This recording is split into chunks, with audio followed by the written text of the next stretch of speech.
All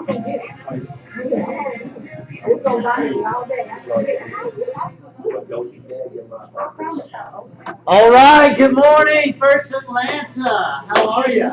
Good morning.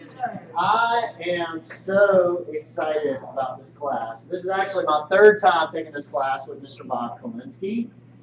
Actually, second time with Bob, third time taking the class. And I am back, and I'm going to be taking notes and studying this again for the third time. So, for those of you who don't know Bob, this is the gentleman that started the Southeast region back in 1999.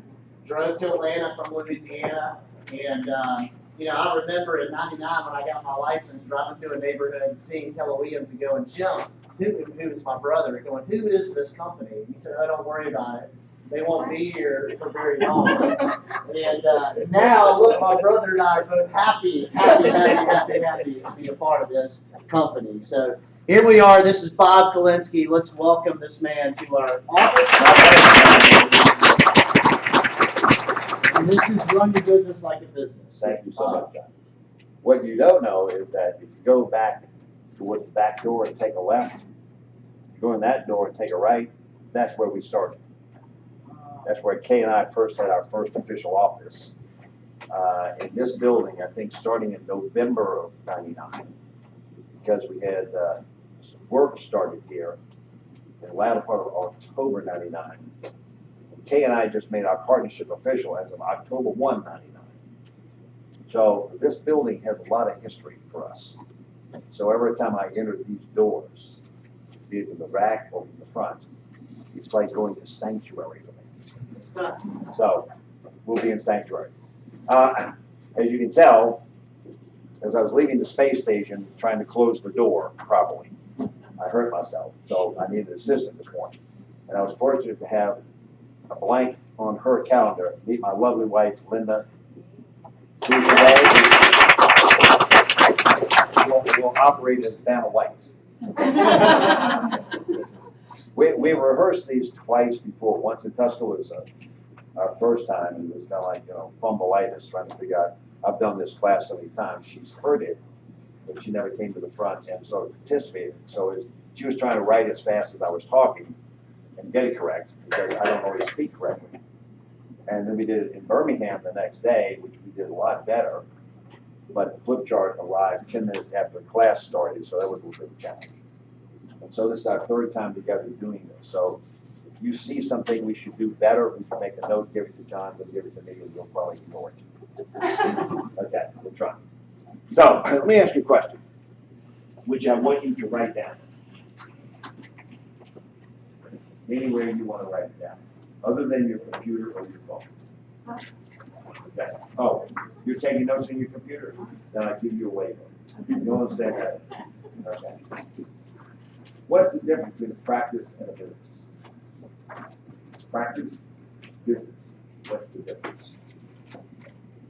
I want you to lie. I want you to talk out loud. I want you to ask your neighbor. Don't tell your neighbor what you think about this. We'll have a full chance to do that.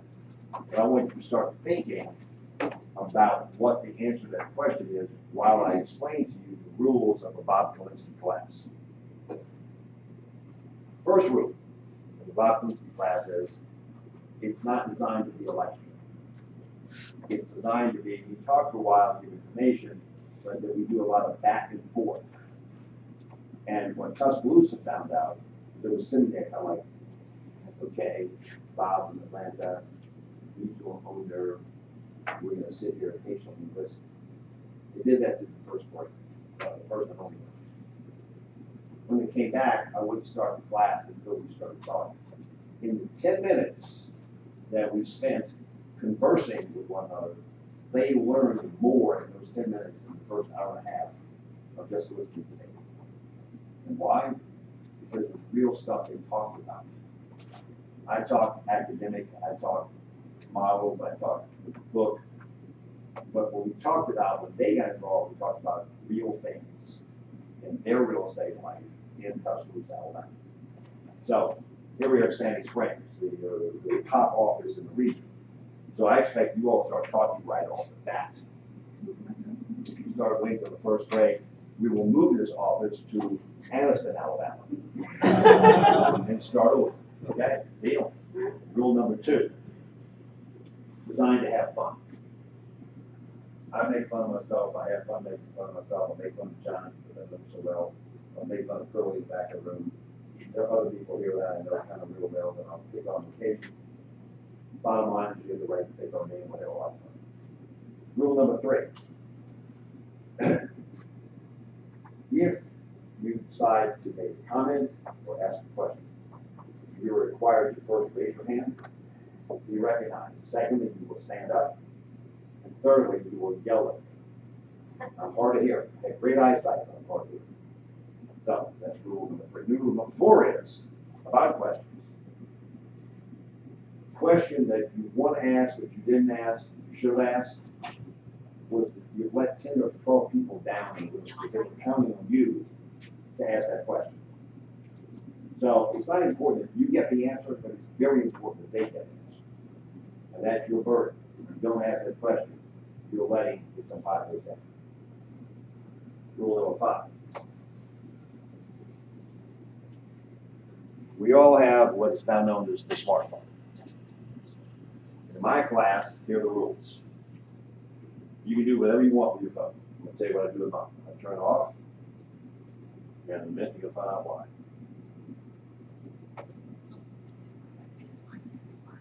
Go, can't hear me? The air's up. The air conditioning runs back here and you can't hear it. Well, that's because they got 1, 2, 3, 4, 5, 6, 7, 8, 9 seats up front. Get your butts up here. That's right. All right then. I'm not miking up because y'all. Hey, Mikey, no, please.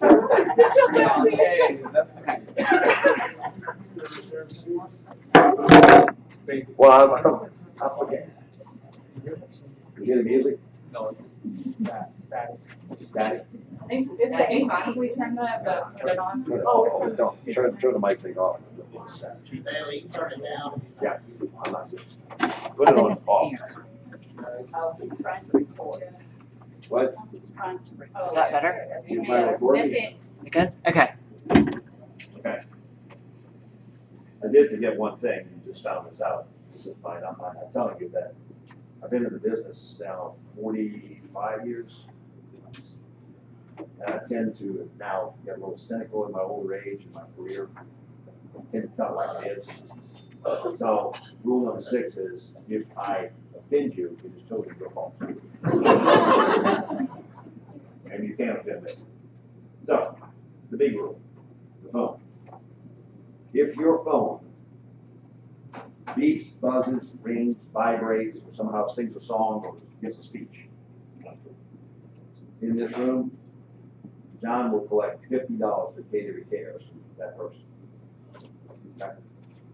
If you respond to that beep, buzz, ring, speech, or song, John will collect $100 from you for cater repairs. Go and turn that off. If you make an outgoing call in this room during the class, you will pay $150 for cater repairs. But here's the big one, the big money maker. I see you texting below the line. It's $250 cater repairs. So I'm turning my phone off. You do what you want. I've been known to raise a fair amount of money for KW. It's up to you. About 2 years ago, well, I think it's done what I made the same speech, same rule. About maybe 10, 20 minutes of class, I see one of the young guys on the back row just going to town on his phone. Said, you're busted. It's $250, he cares. So he says, Bob, you understand, I'm taking notes on my phone. I'm on my willing. And he sat down, kind of a little, he got me on that one. I said, notes on the phone, on the own. Then the girl said next to him, yeah, he's taking notes to his girlfriend. He paid $250. Now, I want to tell you where this came from, because I'm a victim of my own rule. Well, I'm not my rule. Mo Anderson, she was the CEO, president of the company when I first joined. Kay and I formed that partnership. As I told you, we lived right around the corner. We used to go to Austin for our regional meetings. The regional meetings were even smaller than this. the time, back in 99, 2000, 2001. Mo had just started KW Cares, and she was raising money for KW Cares. Of course, the regional directors and regional owners, they're the big bucks, right? So she made a rule. You come into my meeting after a break, or the next morning when we start, late, I mean, but like, 9:01, 90.01, $1,000 in KW Cares. If your phone goes off in this room, because she didn't like phones in the room either, $1,000 in KW Cares. Now, the history, some of you who know me know this, that up until about recently, I used to carry a pager. You don't know, so work for CSI on weekends. But I had a cell phone that I carried in my pocket, but it was always off. Limited over that, my kids were records, if it had to page me to get me, I turned the phone on like that. So I'm pretty secure in this rule. My phone's in my pocket, it's off. Nobody's gonna call my pager, by the way, we'll vibrate way back. We'll never hear it. We sit down after the break. 2 minutes into Mo's lecture, my phone starts ringing in my pocket. I pull it out. First of all, I'm surprised it's gone. Second, I'm surprised who's calling. It's Kay. She's right next to me. She's over here dialing me. I'm the guy that paid the first $1,000. So this is my getting back deal. That's all it is. Are there any questions about the rules of my class? Do I understand the rules of the class? All right, good. All right. So if somebody comes in late, which happens, really, I don't know, and they sit back there, you as a buddy better tell them about that rule. Don't come with the phone, guaranteed, happens every time. And when I charge them $250, they what? I said, well, if you were here on time, you heard the rule. So you're paying $250 for being late or $250 phone bill. I'll pick one. I don't care. No, sometimes they do. So, what's the difference between the practice and business? Whoa. What's rule 6? I got to stand up. Yeah. All right. I believe that you can have a medical practice, you can have a law practice, you can have a real estate practice. And in each of those cases, you're working to do the highest and best job that you can. But you know what? You can go out of business in every one of those in a practice because you're not focused that the end result is making money and turning a profit, which is what a business is. I would say that's a pretty good answer. It's not exactly, but it's darn good, especially for the first one, brave enough to stand up and answer the question. So congratulations on that. Anybody else? You got it pretty close. Can anybody embellish on that? My name is Dana Zahidi. Hi. I think a practice is when you are working to develop a trade and perfect your craft like a doctor. You're not so worried about or focused on the business aspect of it, kind of hand that off to other people, but you yourself is just focused on practicing, establishing your trade. I would say it's a good answer. Not quite the answer looking for, but it's still a very good answer because it's truthful. Yes, ma'am. A practice is you are actually there every day and you're practicing the business. The business is, even if you're not there and you're away on vacation, it's still fun, it's still profitable. And you don't have to. Hand, please. I see you were strategically enough to let them go first. Really cool. I like that strategy. What are you going to say first? What she said was, a business has a life of its own. A practice depends on the practitioner being there to give it one. That's the real difference. And you know, law practice, or real estate practice, or as this gentleman said, a real estate practice. Let the practitioner go off campus, or out of the practice, you'd say. No revenue. It stops. I always use the veterinarian example because it's kind of like in between. It's not really as a lawyer or a doctor, but it's in a profession. Okay, and they do very good work.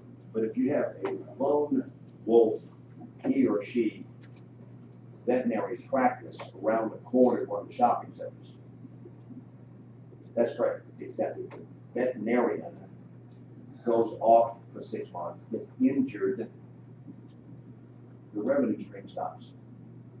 However, if that practitioner, same vet, has 17 locations around the metro Atlanta area, where there are 36 other veterinarians in the business, that veterinarian who's in charge of the business can go anywhere they want, even out of town, or even get injured, and the business continues to operate. So, nothing wrong with the shingle, they call it the single practitioner. Just note what you are and what your limitations are. So all three answers good, that one kind of solidified it in the fact that it is all about, are you running your world, your service world, in this case, you list the self-brokerage business, as a practice or as a business? And here's what we found out. How many of you all read the book, Cash Flow Quadrants? 5, 6 hands? Hold them high, please. Okay, the rest of y'all look around. Nobody, the bride side, read the book. Okay, thank you very much. This book is the same, by the same author that wrote Rich Dad, Poor Dad. How many people read Rich Dad, Poor Dad? Okay, we have a lot more hands. Rich Dad, Poor Dad was the story.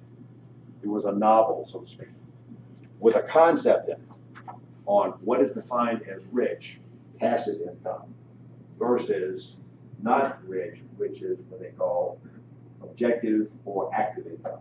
You got to be there to earn it. And Robert Kiyosaki said, here's the deal. You're either an employee of somebody else, you're self-employed, you are a business owner, or you are an investor, like who's the guy at Berkshire Hathaway? Okay, Warren Buffett, obviously an investor. Where do you think we as realtors fall in this? S. What? S. I know you said something. Oh, wow. What was it? Good morning, my name is John. Hey, John. Wow. S, S. For what? Why? Why is it S? we're We're self-employed. self-employed. Okay. John thinks you work for him, but you really don't. And by the way, he doesn't have to pay you. He really doesn't. You're self-employed. You are a practitioner. Okay? Here's my question. How many real estate agents do you think there are in the United States? And let's take a year and a half ago, into 2015, which is the last official count. How many realtors do you think there are in the country? See, this is that discussion part. Oh, hey, how are you? 1.2 million. 1.2 million. Give me 5. Right. Okay. And I'm Polish, so let's use a million. Easy math. Okay. So let's assume there is, Vanna is going to write down the million. Thank you, Vanna. 1 million. Here's my next question.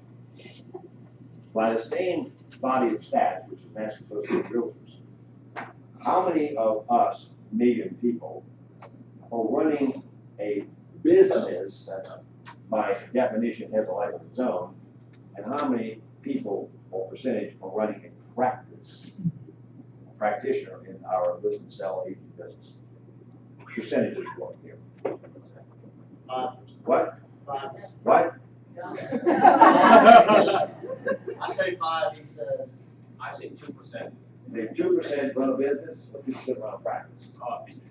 2% business, that means 98% practice. You're saying 5 business, 95% practice? Going once? Going twice? 1%. Oh, what?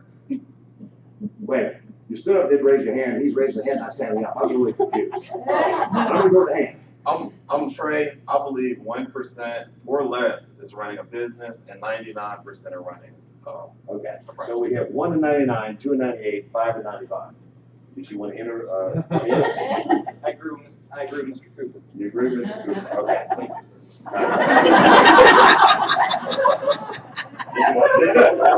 It's like English Parliament. All right. Well, actually, John's right. It's 5% business and 95%. That, if you would. 5% are in the B class, 95% in the S class. Now, I told you I was 45 years in business. 25 years of those were back in New Orleans, where I'm from. Starting and also then running a major company like a Harry Norman, called Harry Norman. In fact, we were the sister of Harry Norman in New Orleans, Church Garden Realtors. 25 years of traditional work. Not the Remax, Keller Williams type work, but the traditional work. So I'm here to apologize to you for what the years I know about, for the industry, not just one or two companies, but the industry as a whole, keeping you all in the practitioner environment, mindset, and support system. That's what the industry did. The brokers out there said, they will do. There are a lot of people working for us who keep on commission, make them self-employed, and we're not going to teach them about business. We're going to teach them how to list and sell, how to do warranties and mortgages, lock boxes, and MLSs.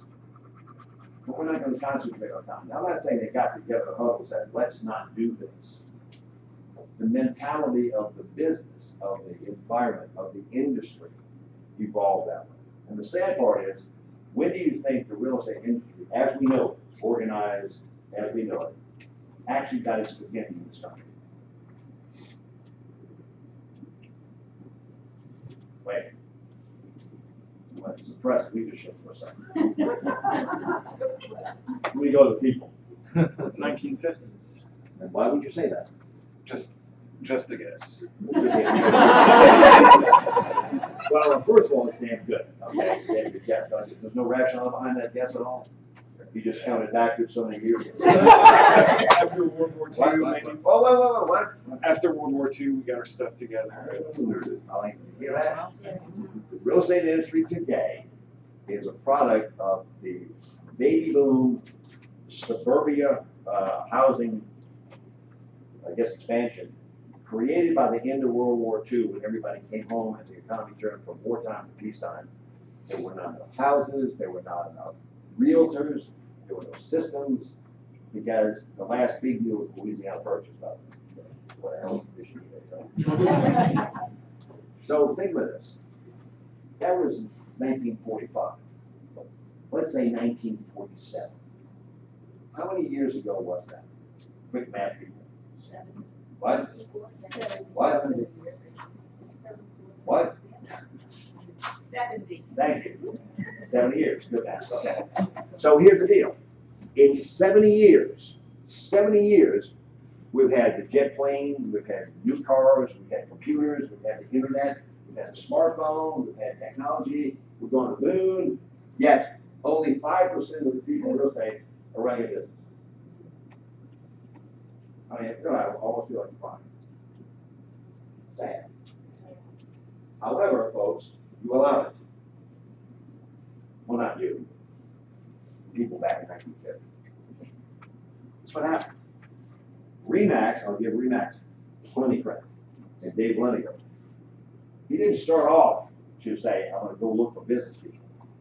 But he built an economic model that said, people attract business people. Entrepreneurial types, on your own types. They're saying, my business, I'll pay you for the logo and support system, but I'll go do my thing to keep the commission. That was the whole deal. Keller Williams is the later, better version of that, with other things that come around it, including our fabulous education program. But the bottom line is, Remax kind of starting that off.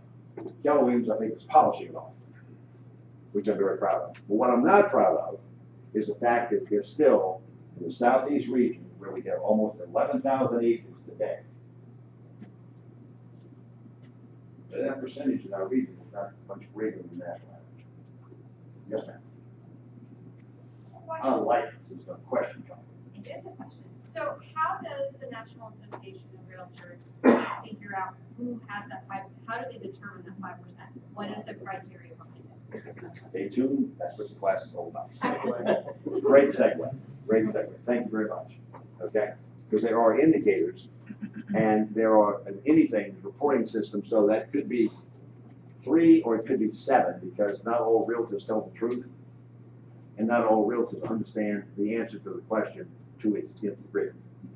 I love my people, but they're not that good on some things like this.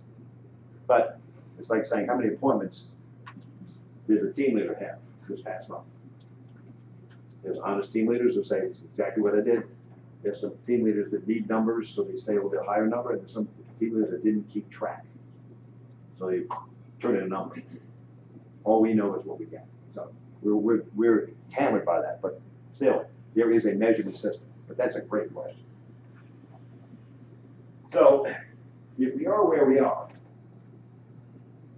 what's the responsibility of the industry, our company, your leadership team, and you to go from, if you want to, go from an S-type person to a B-type operator? Thank you, Ben. It's a very good line. There are 10 steps between the S format and the B format. And the answer to your question is, in summary form, but we'll go through it, is those realtors that are practicing the list and sell. It's not that they own an office, it's not that they ran a mortgage company, they're in the field, listing and selling. Most of them, in fact, almost all of them, have teams, as we call them teams, groups, such that they are in this category. And our class is going to talk about this ladder and how you actually identify these people from these people, and these 10 steps separate the two. Are you ready? Yeah. Is there anybody that does not want to be running their business like a business? And it's okay. There are some very fine people who are practicing, and they will go off the planet as practitioners. But if you don't want to do that, you will be wasting your time. We'll say the entertainment value, great, camaraderie, maybe Johnson provide cookies after the class. I'm not sure which. Lunch. Lunch. There you go. I knew there was a draw. Had to be. Realtors respond to food quicker than ants and flies. Yes, I do that. If that offends you, it's your fault. I used to tell my new agents, I said, look, if you come to the real estate business, you're not going to have a salary, but you will never starve to death. Because every vendor coming in here will have donuts or bagels or something. If you go on Caravan, there's real food in the kitchen in most houses. Okay? And if you don't find one in the house you like, go across the street to the competitor, they'll have food too. I said, so you'll eat at least once a week. So what are these 10 steps? And why are they so important? All right, now, those of you who have the handouts, Q, give them out. Let me talk to the rest of you all why this is being handed out. I don't want you to look at it. I just want you to receive it.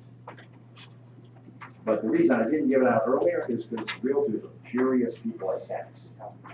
While I was talking, they'd be flipping pages and trying to figure out what it meant. And instead of waiting for me to tell them, they'd say, well, I just put it found on my own. So I'm asking you now, just get it, put it in front of you, don't open it yet.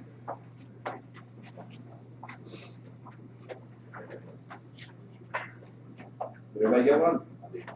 We need one over here. There you go.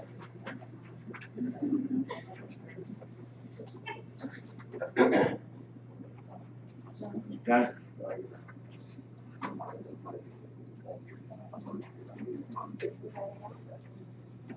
We're all now fortified with the handout. All right. You turn it open to the back of the first page. You'll find there's a pop quiz. But it's really not a quiz, because there's no right or wrong answer to this question.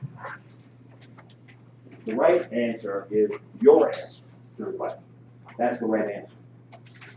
The wrong answer would be looking at your neighbor's paper, making up something that doesn't make sense based on where you are.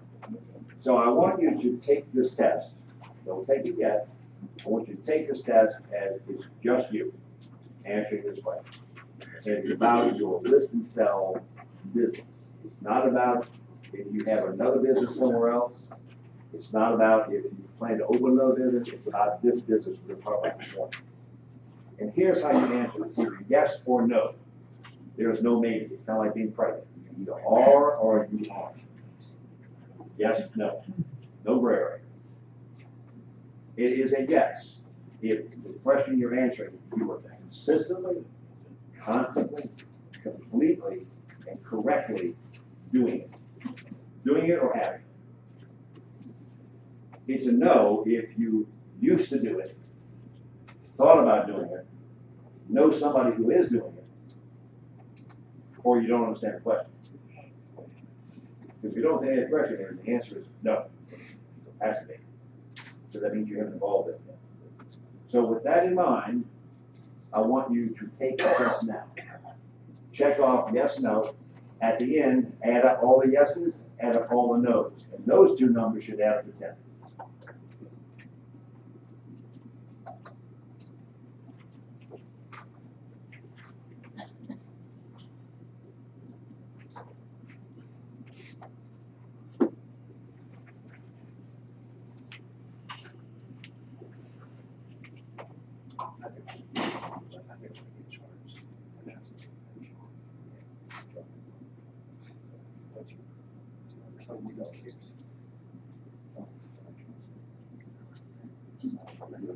That's it. That's what will hold you back to total success. We need, anybody need a pen? Besides my friend here? Thank you. Thank you. Very good. All right, there you go. Go ahead. So everybody's finished? Okay, let me give you a rationale behind this. Here's a concept that you really have to just, you know it already, but I'm going to talk about it. There is no way on earth to go to where you want to go without first knowing where you are. Now, it's an old Polish concept that brought from the world. You cannot go to where you want to be and don't know where you are. And let me prove it to you this way.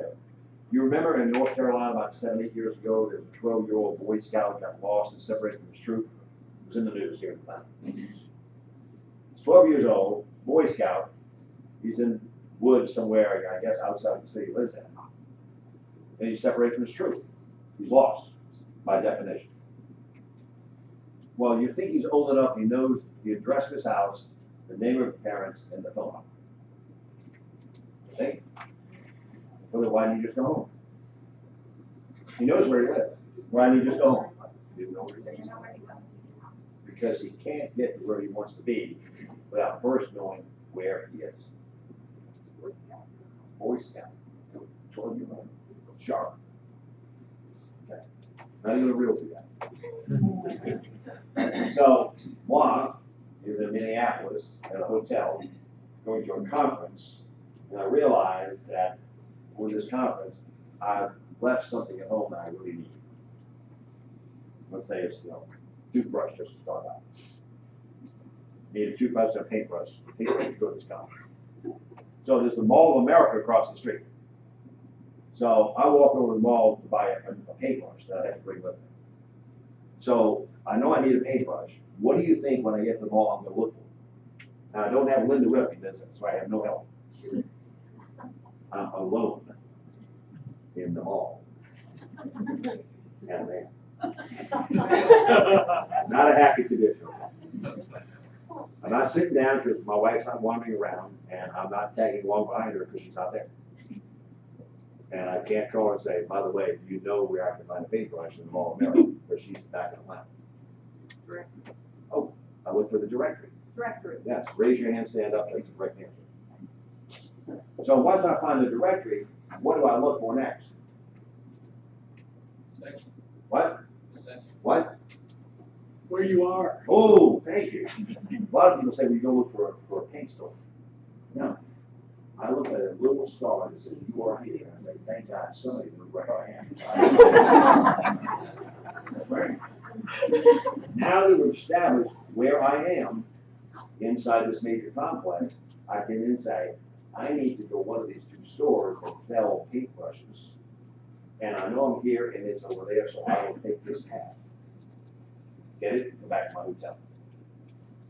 The reason for this test, folks, is to figure out on the scale that we know between a practitioner and a business person, where are you? And it's not compared to somebody else. The only comparison is to yourself. and maybe to the chart itself. So, with that in mind, let me ask a couple questions. Is there anybody in the room that checked off 10 yeses? No, you like most of the classes I teach. Probably, I've only run across 5 of them in these classes. And probably because they are already doing it, they don't need to come to this class.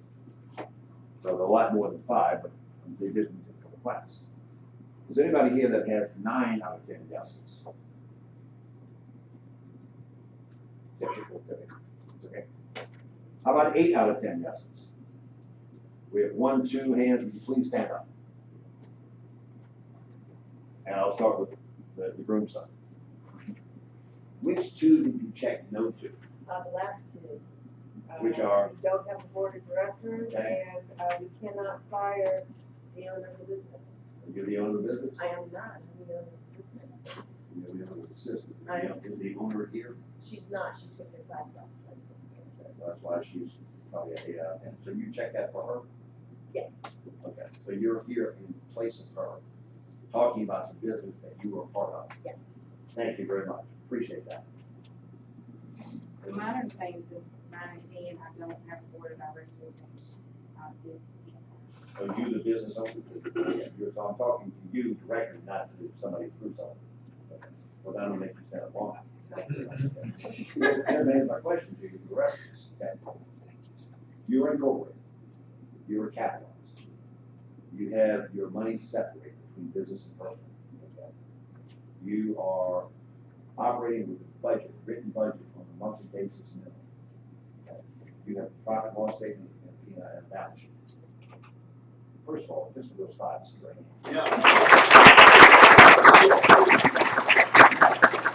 You have a written business plan that you're operating your business by.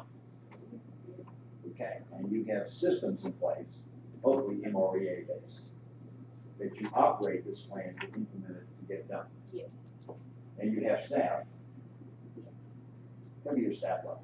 So I have a full-time EA. I have a contract close person, and also have a short. Does contract close work for you or is sub outsourced? She's outsourced. Okay, so it don't work just for you.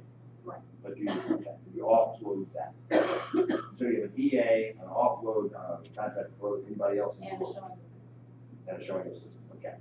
Got it, that's fine. And so the last 2 is no board of directors, and therefore the business can't fire you because you are the business. Folks, give this lady a hand.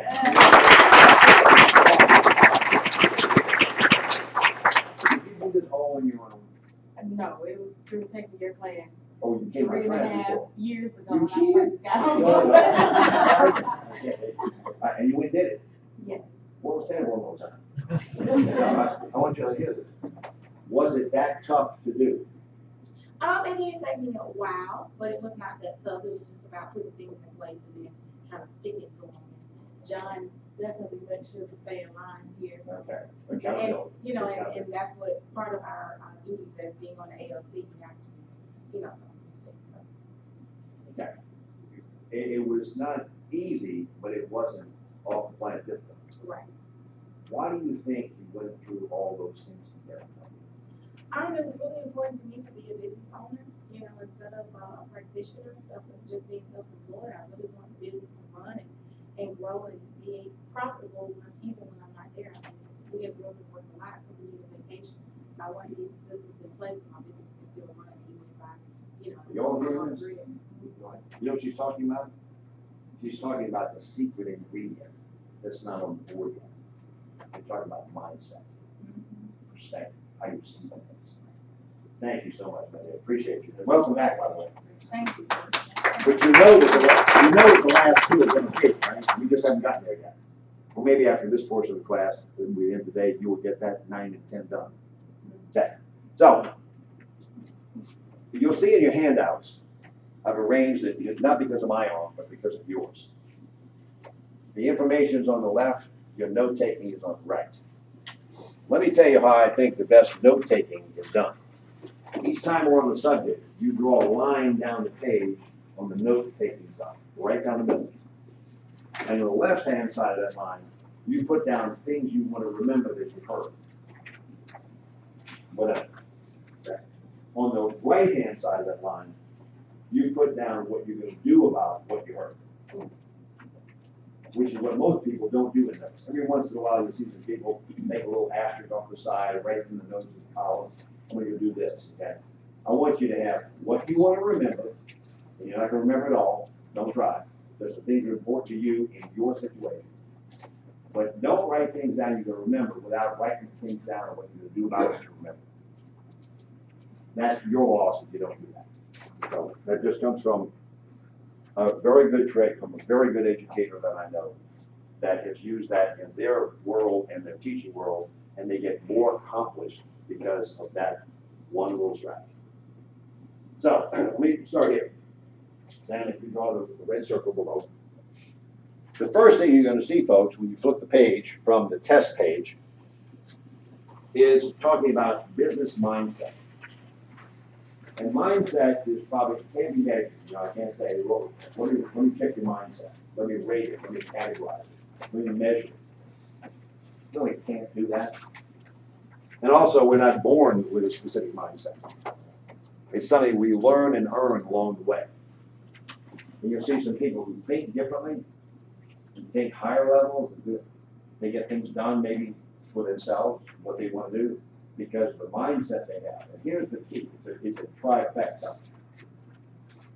Mindset conditions or designs your commitment level. Your commitment level determines your focus level. So without mindset, commitment, focus comes a package. If you want to be a business owner, the first thing you have to do before you even start any of this stuff is to get here and sort of evaluate you where you are.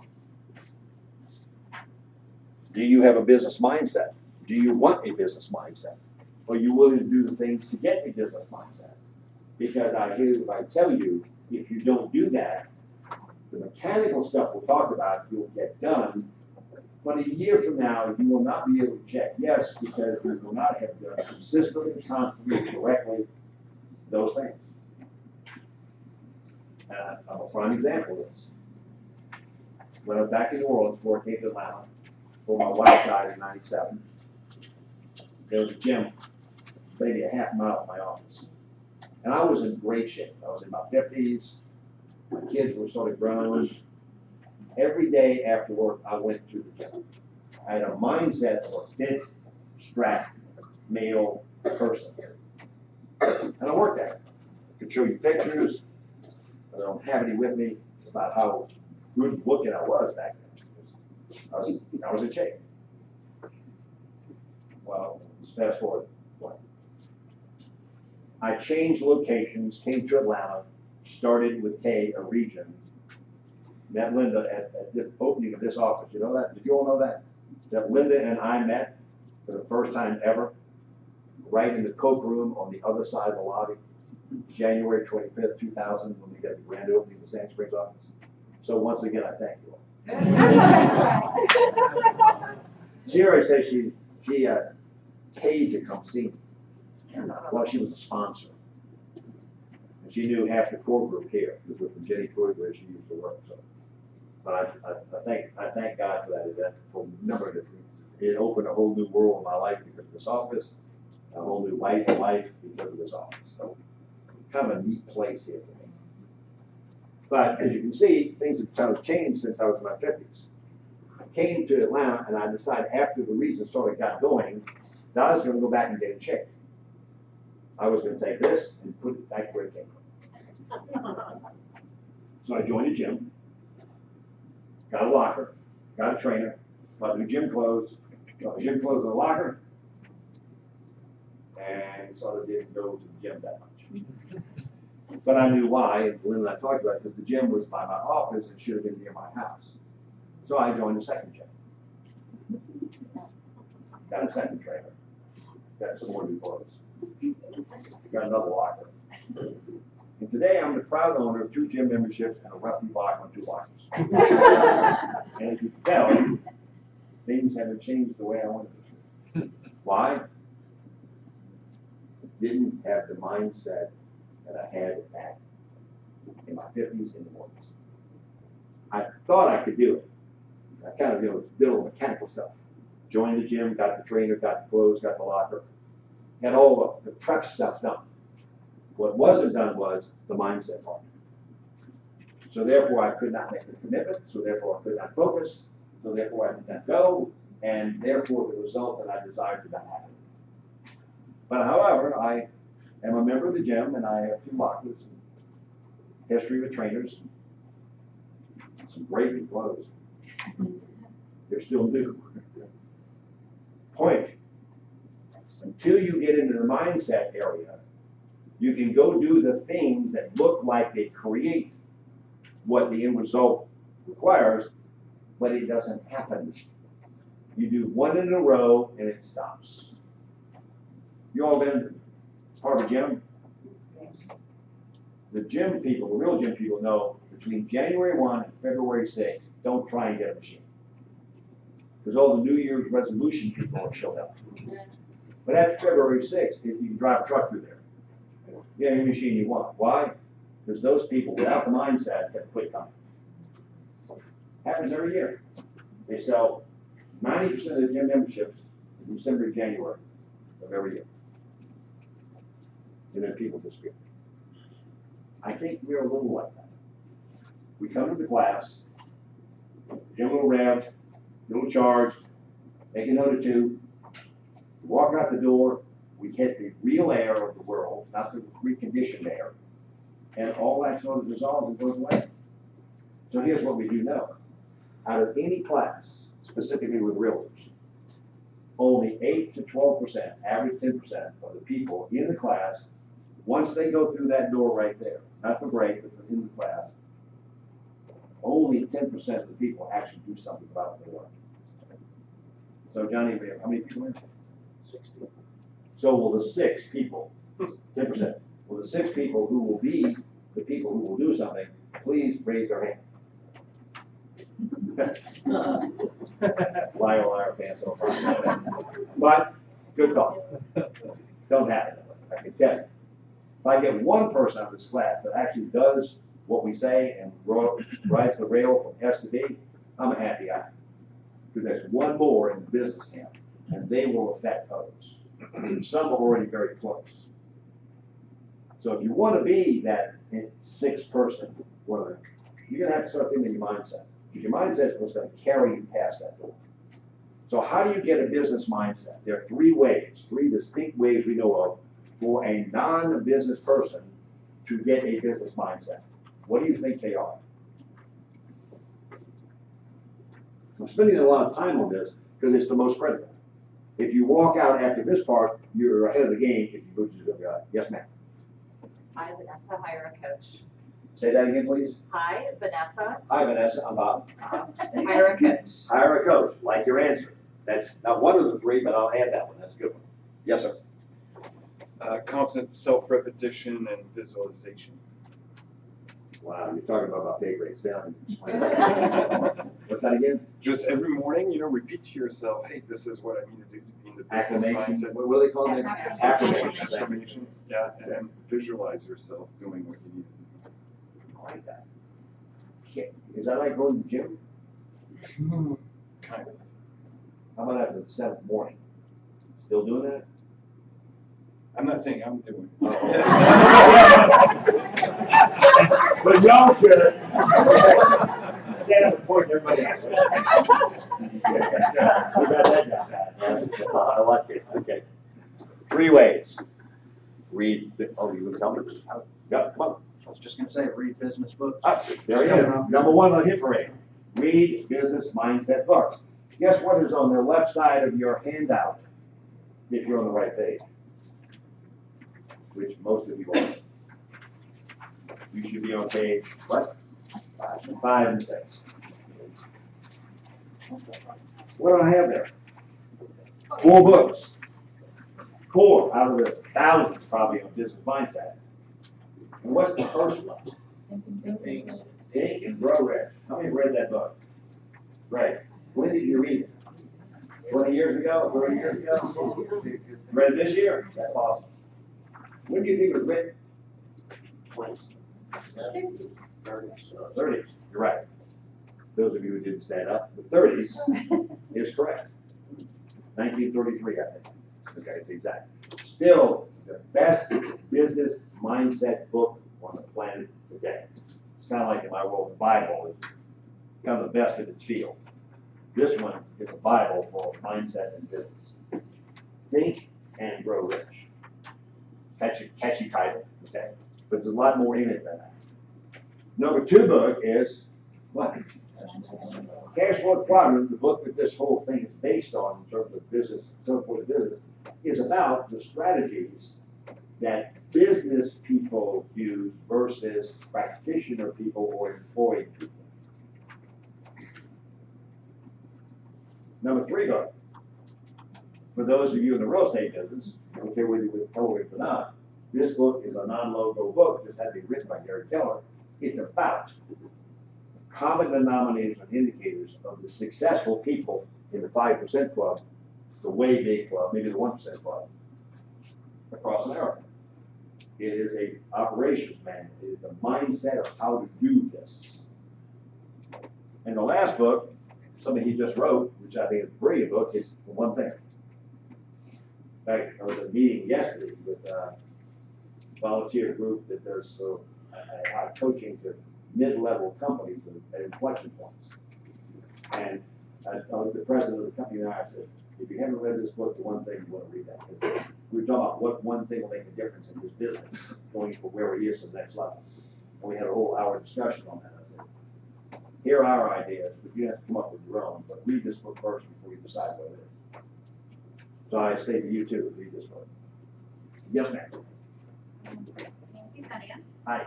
So with the 4 books that you're suggesting, do you suggest that one comes before the other to develop kind of like the, because I just started at the MREA and I'm curious to know, like, do you think that maybe getting into the mindset first of like Think and Grow Rich? I would read Think and Grow Rich. That's a generic mindset book that will give you a better way of absorbing MREA. Cash Flow Quadrant will give you more incentive to read MREA. And reading MREA will give you the practice and tools to put the mindset in action. And the One Thing will just hone in on, okay, now I got it. Now I got to get all the clutter. And the One Thing helps you get the clutter out and focus better. That's why there's that order. Great question. Thank you.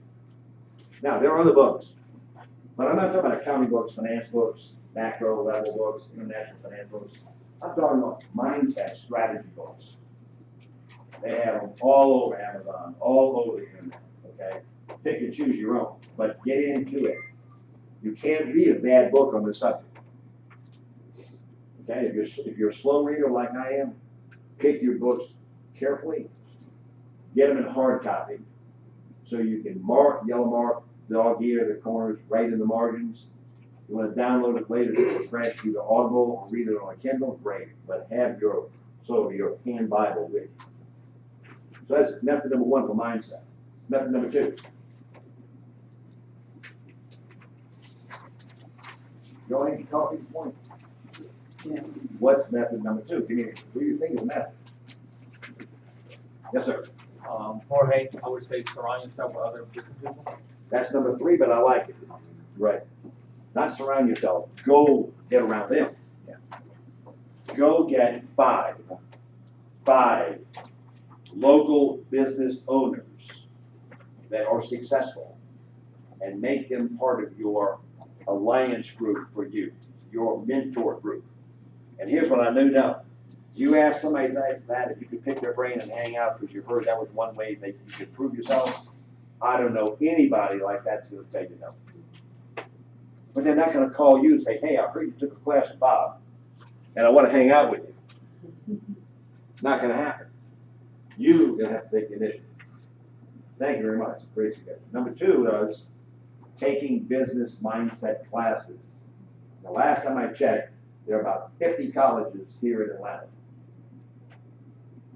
Other than Georgia Tech and Emory and KSU, Georgia State, things like that. They have 50, all kinds of them. Many of them have business sections. Most of them teach business mindset classes. So you don't have to even really get out your zip code too far. You're lucky. You're in a metropolitan area that has all these resources for you. Yes, sir. Eric. Hi, Eric, Bob. Hello, nice to meet you.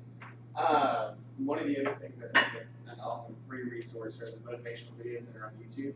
There are thousands and thousands and thousands of them, and they're free and they're awesome. And it reminds me of another Zig Ziglar quote when he talks about motivation.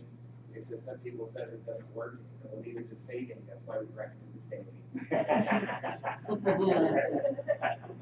Yeah, brush your teeth. I was telling my kids last night, we were talking at dinner, and we got on some subject, and I said, well, there's something you just simplify and you make this choice. And well, I'll never forget this, my dentist, he says, remember this, only floss the teeth you want to keep. Okay, got my attention. That's great, thank you. 1, 2, 3, 4. I'll add 4 with coach, you'll find out. But a business coach, not necessarily a real estate coach, a business coach for business mindset. Hanging out with other people is probably the best of all. You're hanging out with real people who are doing real things that did the things you're going to have to do, and they're doing it at a high level, and they're successful. So where they get their mindset from, it doesn't really matter. Just go steal someone. And they freely let it out there like, money on the table. You can take all you want because they're going to refresh you. Great thing about an idea or a concept, you can steal it and everybody still has it. But you got to do it, folks. And here's what I'm going to tell you right now. I'm going to stop and say this.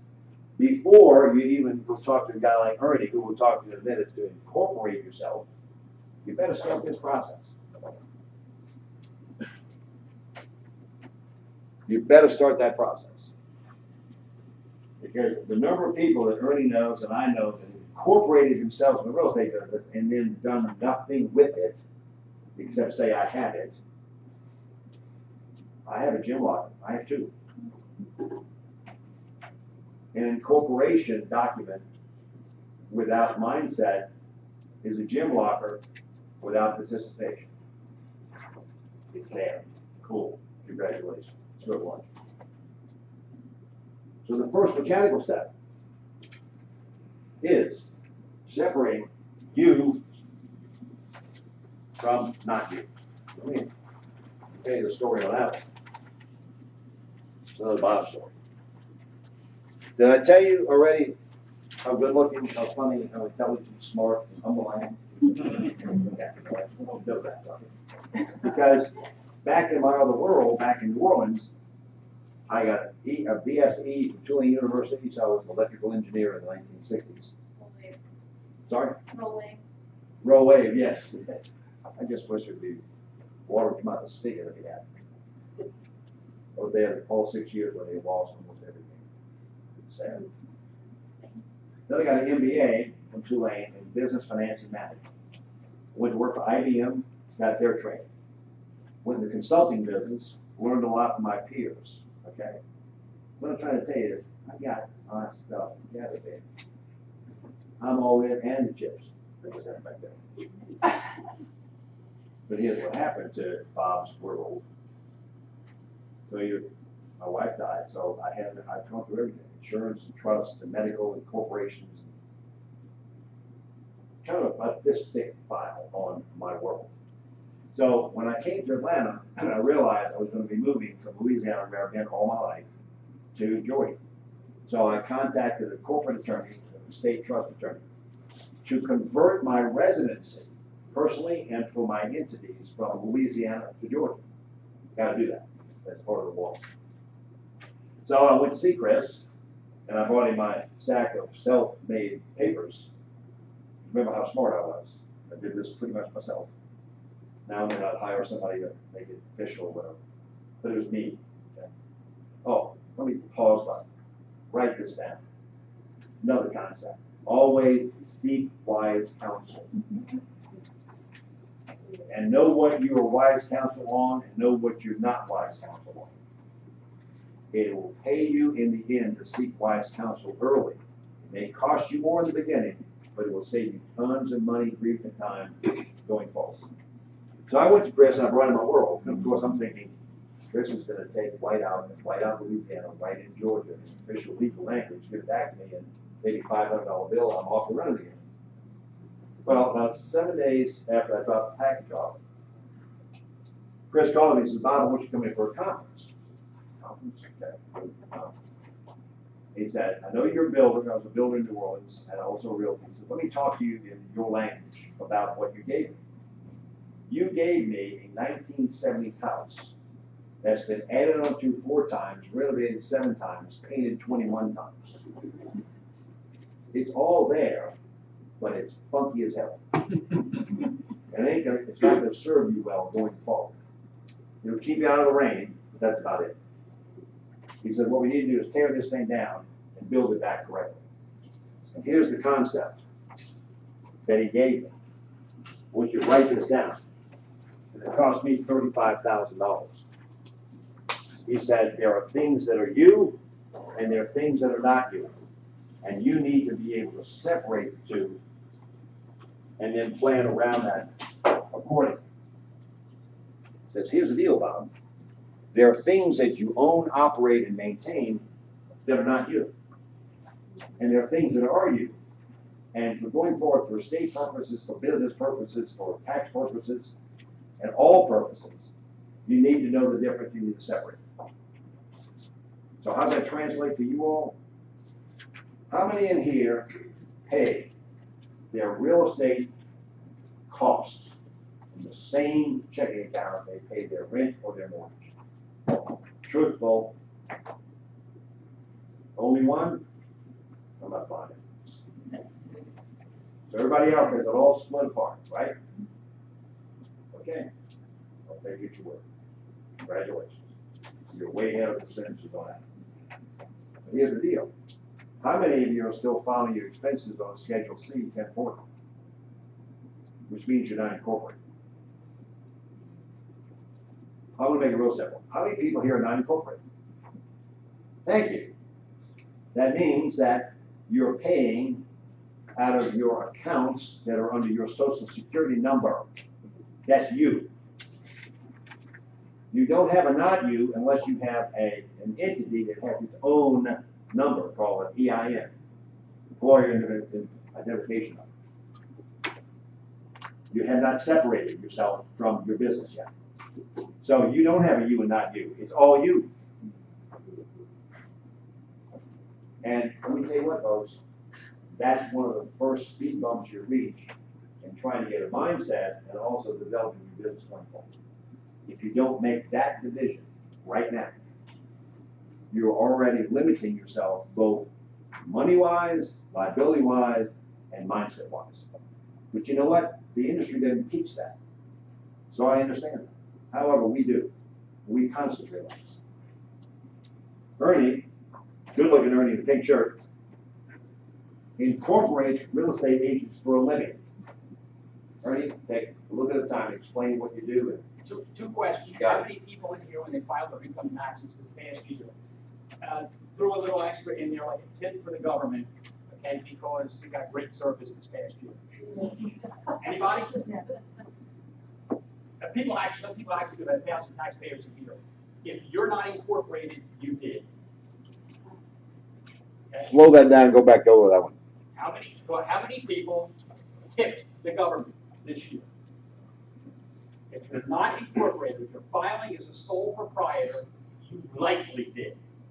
Maybe not, but you likely spent more money on taxes. Bob's going to talk about that. And the other thing is, if you think you can do this process alone, I have 4 words to say to you. 4, sale, buy, owner. Okay, and when I do this, I not only do the filing, this is where most people think they can do it themselves, but there's actions you have to take after the fact, after the filing, to make sure that you get the benefits of the filing. Okay, and I bundle all that into a service that I charge $199 for, plus the filing fee. I probably formed about, 20 people, 25 people in this office. He's one. Gabby's one. Janice is one. I don't know where she went. She was here. Okay. She went to check her 1040. But anyway, I'll hang around after the meeting if you want to talk more about it, and I'll explain more about how the tax situation, what the tax benefits are, which Bob is going to touch on. I'm going to let you do the majority of that one so I can keep my time on the schedule, but here's the point. What I asked you about seek wise counsel? Oh, you can go to legalzoom.gov. You can go to legalzoom.com, irs.gov. You go to your bank, a CPA, or lawyer, and get incorporated. Or, with some of those tools, you try and do it yourself. How many of you all know how to incorporate businesses? Are you an attorney? No? You just know how to incorporate business? No. Congratulations, you know how to do it. That's what Ernie does for a living. I say, Ernie, just incorporate this one, get it done, keep my records, keep me out of jail, make sure I keep my status current, and let me go do what I do. I'll pay for that any day. Point is, you have the responsibility for seeing that it's done. Ernie has the responsibility for doing it. So it's a step. The first step towards going from self-employed to business owner is dividing and separating you from your business. Now, let me tell you something about mindset. That one step will help you in a small way, but in the right way, to become thinking like a business owner.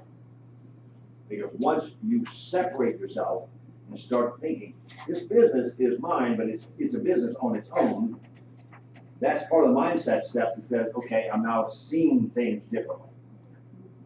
Okay? Small step, big step. No. Now, I could go into the many reasons why you incorporate. Just to give you some fun facts for a second. Linda and I just got back from a month in St. Bart's, just the two of us on vacation, thanks to a well-run region. That's a business of mine. It's pumping a lot of oil. We went and brought some of the oil down to the Caribbean.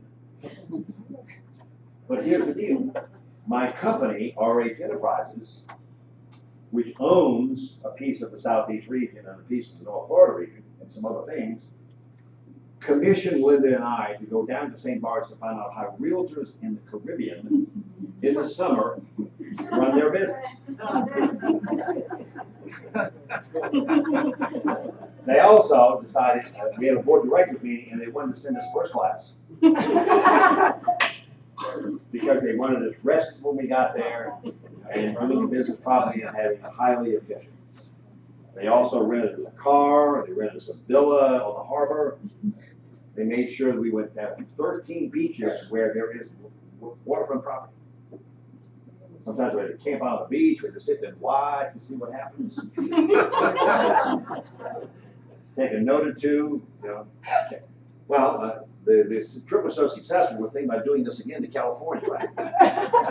So we're going to petition the board of directors of RHK to bring us out there again. And by the way, according to the rules that my CPA works with, the majority of that was tax deductible. You try that on a 1040, you're going to jail. Now, every CPA is going to guide you a little differently with what they think you can do. My CPA is kind of aggressive. It allows me to do some things and get beg forgiveness later. We work that out. So I'm not giving you to go do what Bob did, because Bob's not a wise counsel for you here.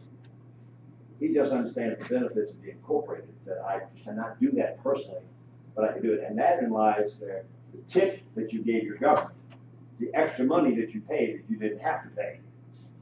On the same amount of money you made, you can get a 10 to 12% pay raise by not doing one new deal in 2018 versus 17, just by having your tax status and your deductible different. All of a sudden, you can keep more money. To me, that's one of the advantages. But the biggest advantage, I think, is the mindset piece. A lot of people say, well, I have liabilities. You know, they're going to come and get you anyway when you incorporate it or whatever. Attorney's not going to pay attention to that. But you probably get a little layer of protection because it's another step you got to go through. But the biggest advantage of incorporating and separating you from that you is the mindset piece of how you now think about where your business is and how it can grow. Here's what I want you to do. I want you to think of your business as your child. In the personal world, babies, we raise them into adults. That's what we do as parents. Okay? Anybody here have children? Anybody here who's ever a child once? Okay, then you know what I'm talking about. But they're not you folks. You own them, you birth them, you own them, you nourish them, you manage them, you protect them, but it ain't you. So your mindset changes because it's about something else. They're dear to you, but it's not you. When you create this entity in the business world, it's like having a legal and financial child that you are responsible for, but you are not that child. If you don't form that corporation, you are that child and the parent at the same time. And it gets a little confusing along the way, and your mindset doesn't shift, and you lose some money. And that's what Ernie will tell you more about if you hang around and talk to him later. So, what's step 2? Called capitalization. Anybody can define to me capitalization? What's capitalization? Money. It's money. Yes, sir, right? What is it? That's right. Your business is capitalized when you have 6 to 9 months operating. Well, let me say your business has a good reserve account if you have 6 to 9 months. That's not necessarily capitalization. But a good shot. Another key concept. What's capitalization? Well, let me give you an example. Let's take this office. When Sean, Kay, and I got together to open this office, what do you think we required of Sean and his investor group? Money up front. We didn't even have his building yet. We were sitting out in the parking lot someplace talking about the embryonic idea of the Sandy Springs office. And we said, by the way, Sean, before we can submit the application to Keller Williams, we need to see a bank statement that has $300,000 in it dedicated under the corporate name of this office that's going to own that franchise. Not one agent, not one sale, not one building, not one computer, not one desk. 300 grand. Investors put up the money. It's called capitalization. They invested money that came from capitalization. They invested money to start a business. Because how do you do what you're going to do when there's no money coming in yet? There's not an agent here. No sales being made. But yeah, you got to sign the lease, you got to put deposits, you got to hire staff, you got to buy desks, computers, furniture, marketing materials. Where's that money coming from? Well, let me tell you, agents don't think that way. And here's the reason why. And again, once to the you and not you, Trey. I apologize for the industry. Because what Trey said is a normal thinking thing, and it actually converted that to a business, which is better than the normal thinking. But here you are. I'm a broker. Bring myself back to the day in New Orleans. Sally walks in, wants to get in the real estate business. So I'm a team leader, as you know.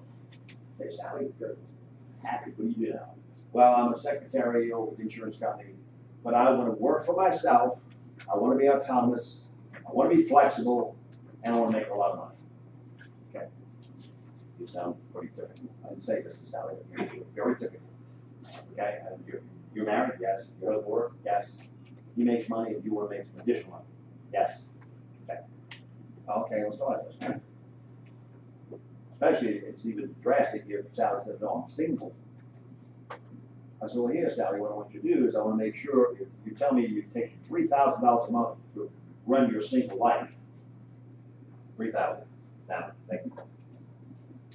I'm going to tell you, as a good conscious broker, you better have 6 months of that amount of money in the bank to take care of your expenses. Whose expenses? Yours. Right. Your expenses to make sure your mortgage is paid, health insurance, gas for your car, food on the table, driving, whatever you do. So you need $18,000 in the bank. For whom? You. For you. I need you to capitalize you, because you have to run on something while your business is starting to make money. You're going to quit your job over here, Sally, because we don't hire part-time. Okay, I got that. that scenario, you know what happens? Sally has to pay her personal expenses, and then anything that's needed to get in the business, which isn't a whole bunch, license, pre-license, marketing materials, maybe some new clothes, upgrade my car, get a new computer, have a better smartphone, whatever it takes. Where's that money coming from? It's coming from you. So now you has to feed too. The money I said was for her only, ends up being for her and her startup business. Here's what the industry didn't do. Oh, by the way, this money is for you, Sally. Over here, your business, going to call it Sally Inc. for a minute, it needs funding. You don't have any sales yet, so I need you to have money over here invested and capitalized your business so we can operate. And you're going to need the following things to be good. Now, if you just want to be like everybody else, you're not going to pay attention to this. But if you want to be good, let me tell you what you need. First of all, you need an office in the office. Secondly, you need an assistant. Third, you need a coach. Fourth, you need resources beyond the norm. Fifth, you need mega training. Sometimes you have to travel to get it. Who's going to pay for that? You. And when you pay for that, what can't you pay for? Month 2, 3, 4, 5, 6 of you expenses. But see, now, here's what happens. Because we don't explain it, because we don't accept it, we're going to allow Sally to come do this as cheap and low cost as she can. Why? Because that's what we do in the industry. We, the people who control the industry, made it that way so we could get numbers in, not putting money out ourselves, and still get people crossing the line. Because if I told Sally, you need about $25,000 here to capitalize your business, 5,000 plus 18 is what, 43,000? Here's the deal, Sally. You got $43,000, you can come work for me. How many Sallys would be working at Caldwell Bank? All of them. Or companies like it, where they promise, I will refund your free licensing, I'll make sure you have post licensing, we give you these signs, we give you these cards, we get your lockbox, you don't need a desk in the office, you got your own cell phone already, yada, yada, yada. We're gonna get you in as low cost as we can. What's that mindset? Scarcity. Fear. Not understanding business principles. I want to keep you in the dark. As I always say, in the land of the blind, the one-eyed understand. So if I keep you blind, all I need is one eye to save people. But if I open your eyes, now we're even, and I have to come up with some value to keep you. The name of the game is, folks, this capitalization doesn't exist in our industry for the most part. I don't think that even some of the 5%ers started out with that. And somebody said to me in the class, well, I've been in the business 7 years. I said, okay, what's your point? Well, I've already started my business. I said, all right, how much do you have capital? I know. I said, well, guess what? Doesn't make any difference whether you're 7 days, 7 months, 7 years, or 7 hours. Capitalization is necessary for every business. And then as you invest your capital into resources, marketing programs, training, coaching, the things that make people better, because they have the mindset for that, by the way. God bless you. You know the mindset, you're not going to play this game. And you know this because you do this for a living. You're interviewing to get a listing, and the seller is not a mindset about the market or about technique, but a mindset about what? How much money can I get out of this thing? So who do they give the listing to? To the agent who gives them the best price quote. It's a $250,000 house by market, but I can get you $315. List with me. So the mindset of the seller doesn't work for them. The mindset of the agent that allows that gets maybe a shot or two, gets a buyer leads, but in the end, they're not going to get sold sign. What is it they say? It's first born, second wife, third real. Those are the best positions to be in. The third realtor is gonna get it sold because what? The beleaguered seller against the market finally has to reduce it below what they should have gotten the first time because now they're desperate. Gotta sell it. The mentality of the agent population promoted by the industry is, we're gonna get you in as low cost as possible. And then I wanna just keep you there and see how hard you can work. And, yeah, we'll give you some leads now and then, but only if they're left over from the big players here in the office. And we'll give you training here. It's free and it's close by. It's not what you need, but it's what we have to offer. And it's all technological. It's listing and sell technology. I'm not going to teach you business stuff. Capitalization allows the business to grow. Everybody here came in a car? Where is it now? Oh, so it's not you. Do you own it? Do you maintain it? Do you use it? Do you protect it? Do you repair it? Okay, it's not you. Here's what realtors do with their not you, their business. They'll buy a new car and put 1 gallon of gas in it and expect to get somewhere. And they likely get to the next service station where they have to buy another gallon of gas. So they take their business, which has potential for being awesome, they get no nourishment whatsoever, no fuel, and expect it to go big places, fast, on time, and be somewhere. How foolish can that mindset be? So that's why they're in the 95% club. They have mentally put themselves there, and then their action, for the most part, keep themselves there. So number 2 on our measurement on what's self-employment business is your business capitalized? Does it have funds that you can invest in yourself to get your business better? Yes, sir. So what would you say on the average for a new agent they need to capitalize to start there? Well, you mean what the average they do, what they, you're talking about what they do, what they should do. What they should do. I mean, how much for a new agent, how much should you capitalize at the beginning to start his business? What they should do. What do they do? How much, I'm saying, on average, would you suggest? Are you talking about what they should do or do do? Should do. Should do is 25,000. And I could go down a whole list of why, because it's just like we need $300,000 for this office. They actually raised over 400,000. And at the end of the first year, we actually gave that $100,000 back because we were already making money being profitable. In fact, we didn't use the whole full 300,000, but we got to work. But we didn't have to go back and ask for any money. Okay. I want to tell you that the average that I see the people that do it, somewhere between 10 and 15,000 is the average capitalization, and 90% of that is borrowed money. Friends, family, bank, credit card, life insurance, cash values. Come on in, Bill. We got chairs right here. The one right here, guy. You rather keep that one? Okay. We're all self-employed here. So is that What? by default? Most of the time? Well, it's 2 things. Number 1, there's no expectation different than that from the industry. And it's billed as a low-cost entry business.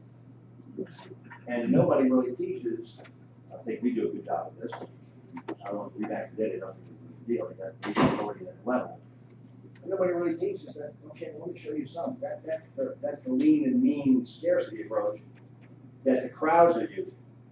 Over here in this smaller room, here's a different way of thinking. And if you want to be different than those people, be able to do things, and here's one of the steps to do it.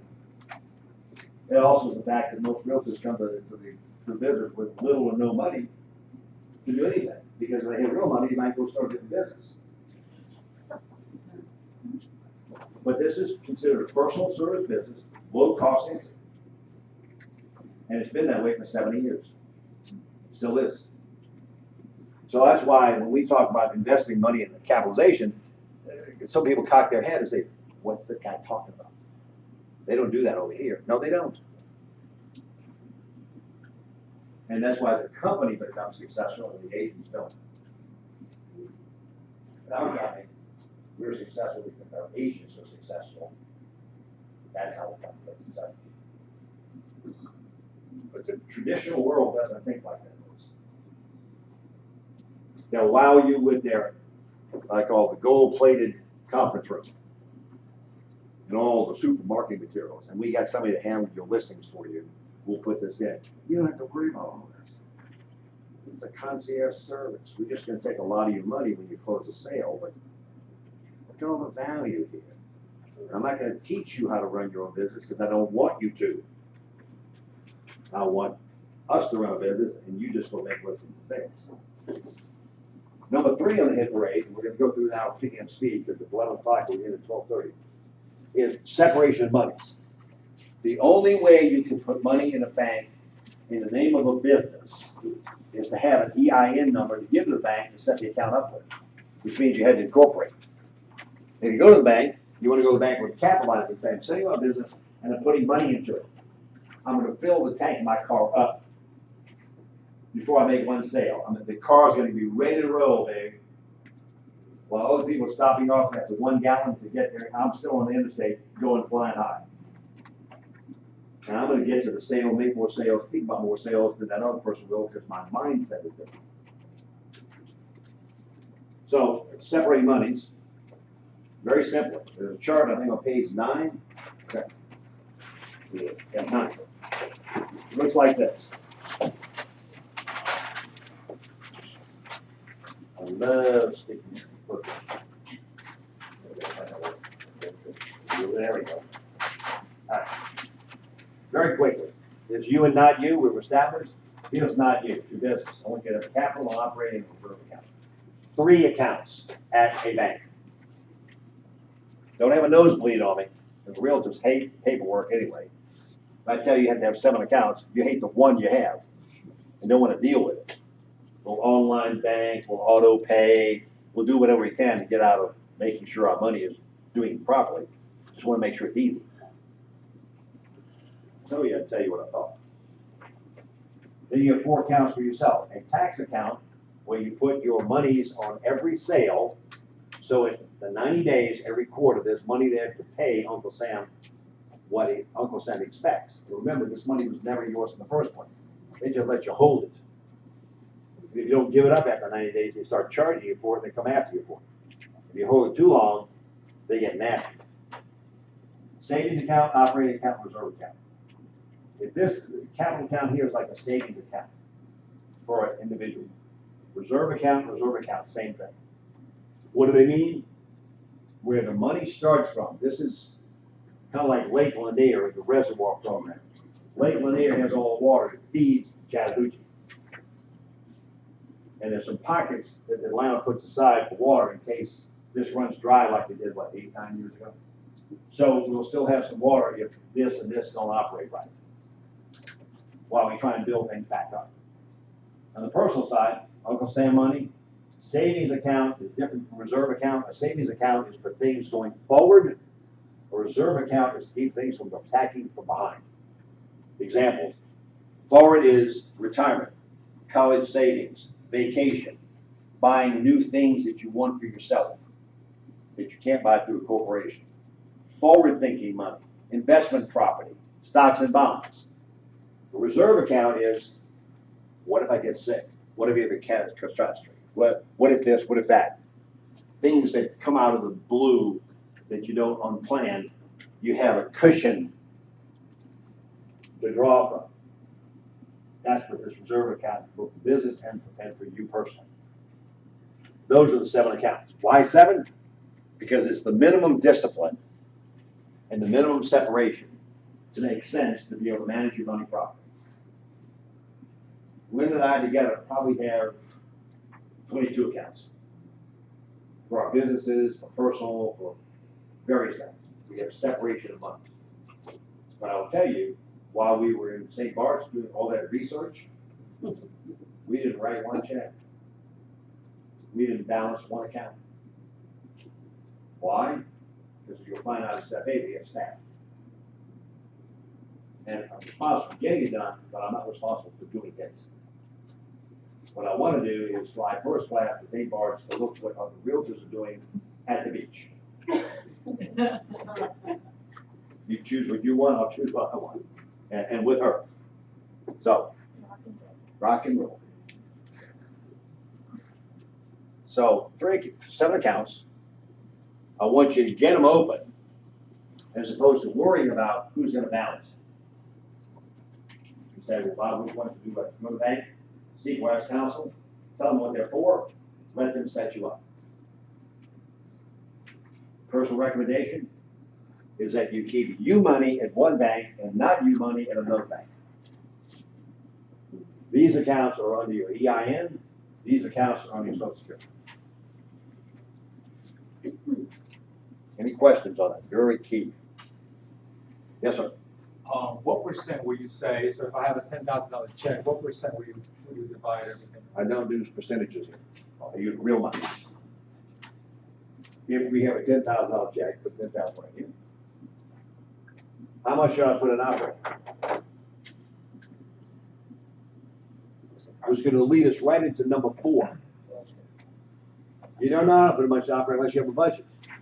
The budget says, how much do I need to operate my business with? Those of you who don't have a budget are flying blind, or at least with one eye closed. So if my budget for my business is $4,000 a month, and I have $1,000 in this account, I'm going to write $3,000, but put the $3,000. But before we make any adjustments here, we did something before that. We paid Uncle Sam, and what's our tax rate? Individually might be 30, as a corporation might be 27, 24, 25. That's up between you and your CPA. So let's use 25 for that as a rate. So how much money should I put here out of this check?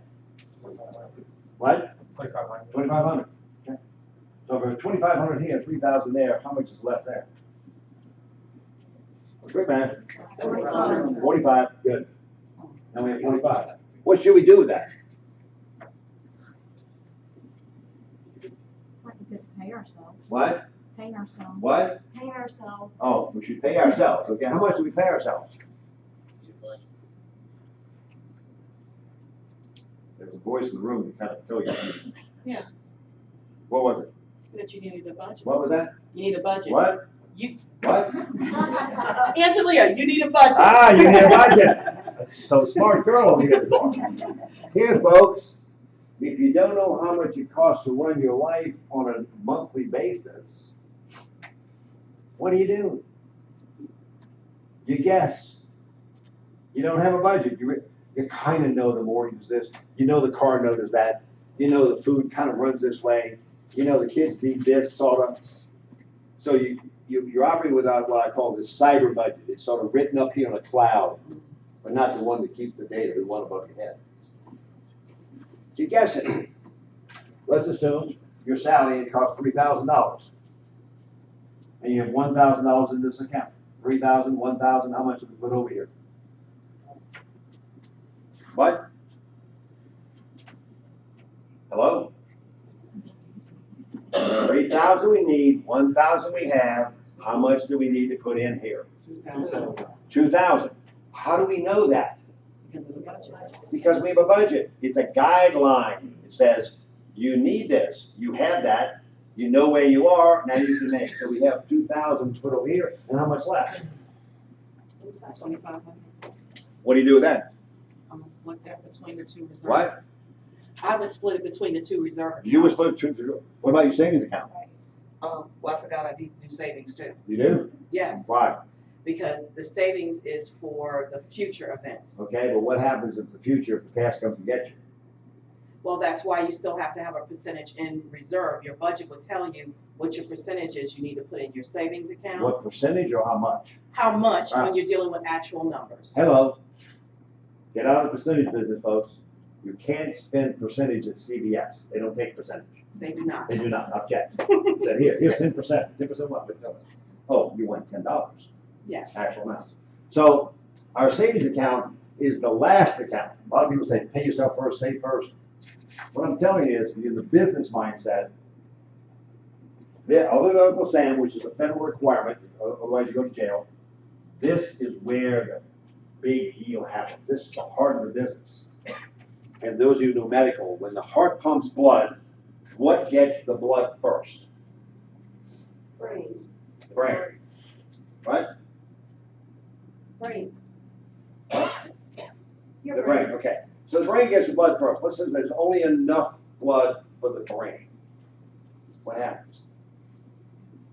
The heart stops. Who gets the first blood from the heart?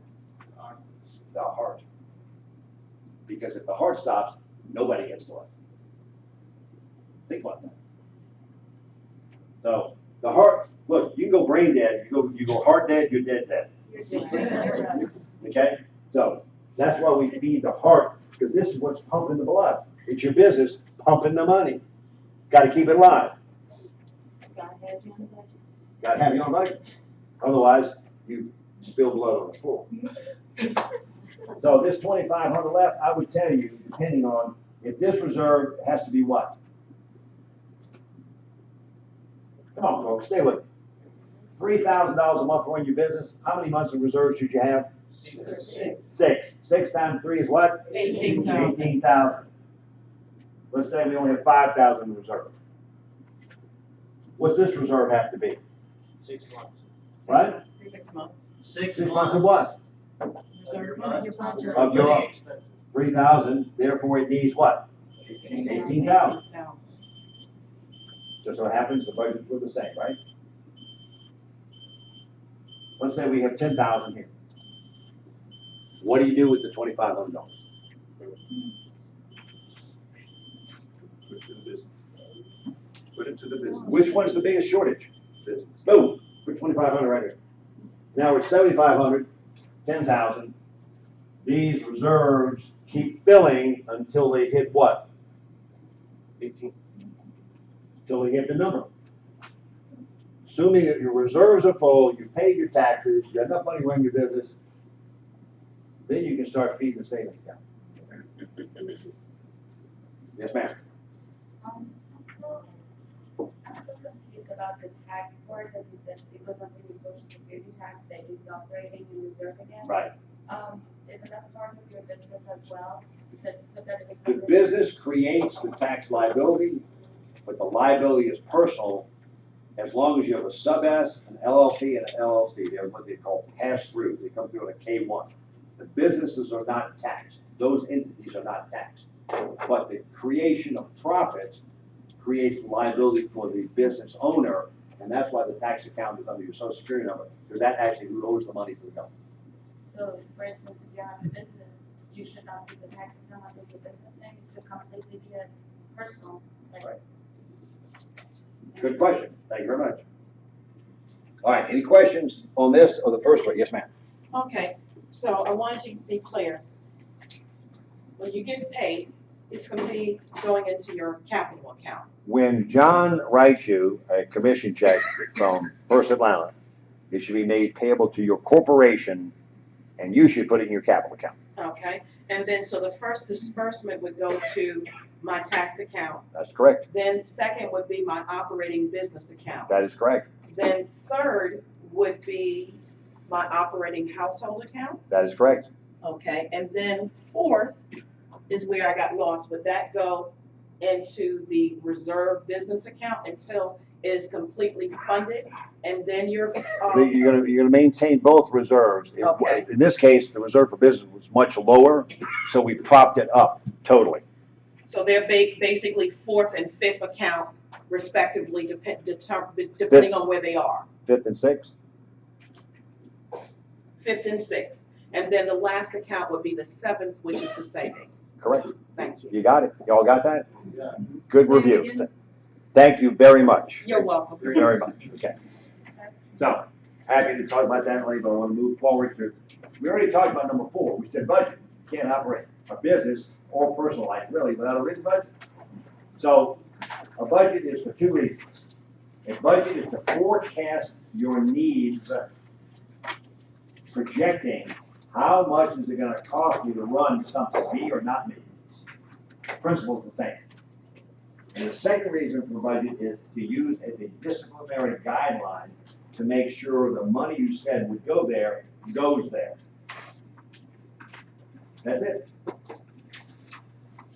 A budget is like a roadmap. It says, I want to go here and I want to go by that time, I want to take this route. Then when you start the journey, you start checking mile markers to see if you're on the right road, on the right speed, going in the right direction. And by the way, that's a profit loss statement. So, I only have two hands available, but what I'm trying to tell you is, this is your budget, this is your P&L, together as management information.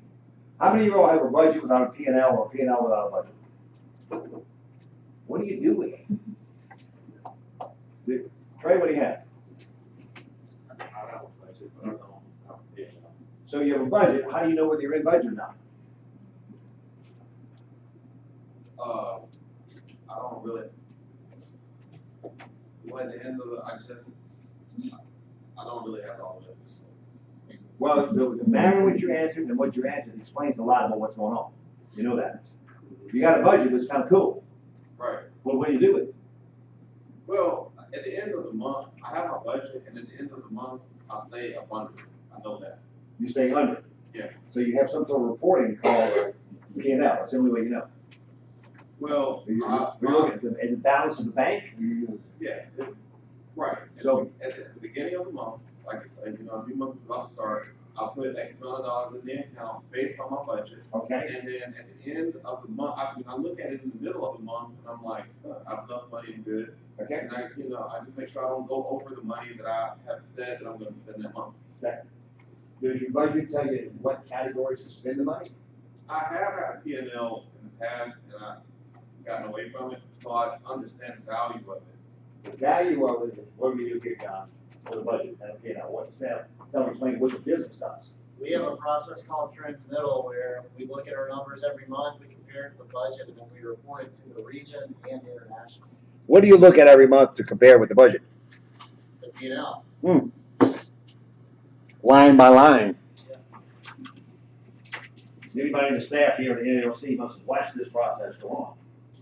We do it every freaking month, down to the penny, And then we adjust the budget twice a year.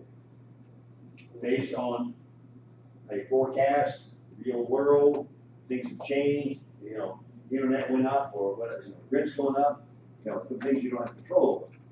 My point is, without a budget, a P&L would tell you where you are, but you don't know where you're supposed to be. And if you had a budget without a P&L, you know where you're supposed to be, but you don't know if you're there. I mean, they go together. Have you ever heard the sound of one hand clapping? That's what you're doing, you have one and not the other. Your family. Kind of to back up a little bit. Okay. When you get your commission check, you've got your two separate checking accounts. Two separate? Meaning I have a business Set set. and a personal set. Personal set. Correct. So I go deposit my checks into my business bank. Because your business is being paid, you're not. Right. Okay. So now here's my question, do I send over, because I've always struggled with this part, because I keep everything on my business account and then pay myself each month for my personal account, but you're saying with that you're paying your personal account the taxes, reserves, and all that kind of stuff. Yep. So do you write, so the check that you're paying yourself accounts from your business account, accounts for taxes and everything, so one big. No. You said do it as two separate You payments? take the money from your check, your capital account. By commission check. Each check, you do this, each check. And from that, you write checks to the 3 or 4 different accounts. So you will see in your log every time you've transferred money. And I'm okay to do this by phone, tell you, look, bank, take it to this account. You know why I have it in 2 different banks? So to separate everything. Yeah. So you can't call up at 2 o'clock in the morning and go online and say, just transfer this over here. It's a, So you're wanting a separate, that's my main question. So you're saying out of that business account, separate checks. Yep. go separate payments, however you transfer it to each of those. And I have a little Excel spreadsheet that says check came in with address, with the buyer's name, date, amount. Okay, that's my capital account. There with the tax check. There with the operating check. There with the operating and purchasing check. There with the reserving check, and I had some money left over from the savings account. I can look at one line and see everything I did. Perfect, done. Now, I don't do it, my assistant does it. But I have it done, I just don't do it. That's a key strategy. All right, any other questions? I have a question for you. We're at point 5 on the chart that they're measuring to determine whether you're a business owner or a practitioner. See, I thought we'd get there. Great question. These first 5, including the ongoing, we're still ongoing mindset. We never quit the mindset part. I mean, once you incorporate, done, check, done. Once you capitalize, pretty much done. Once you separate the accounts, done. Once you continuously do a budget, done, and a P&L coming out, done. It's ongoing, but it's succinctly one thing per month or whatever. Mindset is a continuous building of the way you think about your business. That's why you go to mastermind groups, mega camp, convention.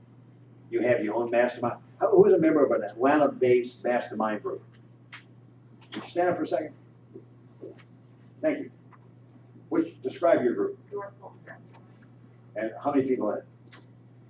Oh, it's ranged from meetings of 30 to 5. Okay, but how many people have joined it? About 30? That's the math. Okay, you all get together and talk about things? What do you talk about? What's going on in our area, what events we're seeing. And they come from other companies as well as Keller Williams? Keller Williams. It's all internal Keller Williams. Here's what I want you to do in your mastermind group. Get from John 10 of those tests, 30 of them, and hit a pop quiz at your next meeting. Say, how many of you have done this? That'll start a conversation that will continue going for a while. What's your mastermind group? It's Keller Williams Executive Assistant Mastermind. Okay, so you have an assistant mastermind, a group of peers. Okay, Yes. great. What do you all talk about? Mostly systems, Okay. not a lot of budget. So, I challenge you. At one of your meetings, talk about how do we get our business owners to really be business owners? What can we do to help them graduate up the line? And bring the test with you and say, what do you know about your business? Where does it fall? That'd be a fun meeting. Well, here's the thing. Only 2 people in the room are in mastermind groups. How many agents are here in Atlanta that work for Keller Williams? Any idea? Well, in the region. 6. Yeah, about half the agents in the region are here in the MSA of Atlanta. You think you might be able to pick 5 to 7 to 10 of them that you can sort of think with about how to grow a business? And I wouldn't do it all out of one office. I'm not going to say, hey, let's be 5 of us in Sandy Springs office. You breathe into your own air. Pull from, Peachtree Road, Alpharetta, City Side, or go over here to Tucker, or pull somebody at Stockbridge. Doesn't make any difference what the office is. It's where they are, where you are, and how you use brain power to increase your mindset. Now, if you get into the discussion of the weeds on, what do I pay my assistant, okay, it's good. It helps giving best practices, but always have a lofty subject you attack. Every one of you, the next time I see you, ought to be in a mastermind group somewhere. John, how many mastermind groups do you have? 4. Okay. You don't know how to start or be a part of a mastermind group? Go see John. He's been in mastermind groups ever since I'm long before him. It's a mindset, folks. Do you get any value out of those groups? Tremendous value. It stretches your Perspective. thinking more than anything. So what? Stretches your thinking more than anything. Strategic thinking. Not widget thinking, big thinking. And then you go back and apply the widgets to make the big thinking come true. Okay. So here we have what I call the undergraduate degree in business and real estate. These 5 things are the ongoing mastermind. And here's my question to you. We're going to end at 12:30. And I know this because she and I had a date for lunch. I promised her 12:31. Keep my date at that door. We have an hour and 6 minutes left. You want to take a break and come back and do those 5 next subjects, or do you want to barrel through and spend as much time as you can? Barrel through. Let's roll through. Okay, let's roll. Yeah. If you need to go to the bathroom, I believe it's down a lot. Okay. Well, honey, thank God you put my diaper on. Well, I can't not gonna get a break. Okay. I'm good. I like barreling through, but I always ask permission. All right, let's barrel through. Let's go to number 6. Into the graduate work, becoming a real business person. That's why this whole series, and this is a starter class, folks. This is an awareness class. This is not a telling you how to do it class. This is telling you need to do it class. Ernie's going to tell you how to do it in corporation. Your bank is going to talk to you about all the accounts. You know, a CPA or a business person will talk about capitalization and what you spend your money on and how you manage it. You know, a CPA bookkeeper is going to talk to you about budgeting and your P&L. Same thing. Somebody does QuickBooks real well. But here's the part that you take more hold of, because it's got to come from you, although from your mastermind groups and other people who have done this before you. And step number 6 is having a written, detailed business plan. And if you'll turn to page, there you go. Was that 15 and 16. Here's the deal. There is no way to promote a business on a consistent basis to get the objectives that you want unless you have a plan for that. So planning. The first 5 things were sort of mechanical and getting it done, but it doesn't really involve a bunch of brain power. It doesn't really involve, those first 5 steps have nothing to do with real estate, by the way. None. The plumber, the electrician, the retail store, all had incorporation, capitalization, separation, budgetation, and profit lossation. They all have it. IBM has it. General Motors has it. Now we're going to, what do you really do? The veterinary business plan is completely different than the lawyer business plan, completely different than the retail business plan, completely different than the realtor business plan. Keller Williams has great business planning tools and courses. How many of you have been to a business planning course in the last 12 months? Okay. You're sitting here saying you want to be business people.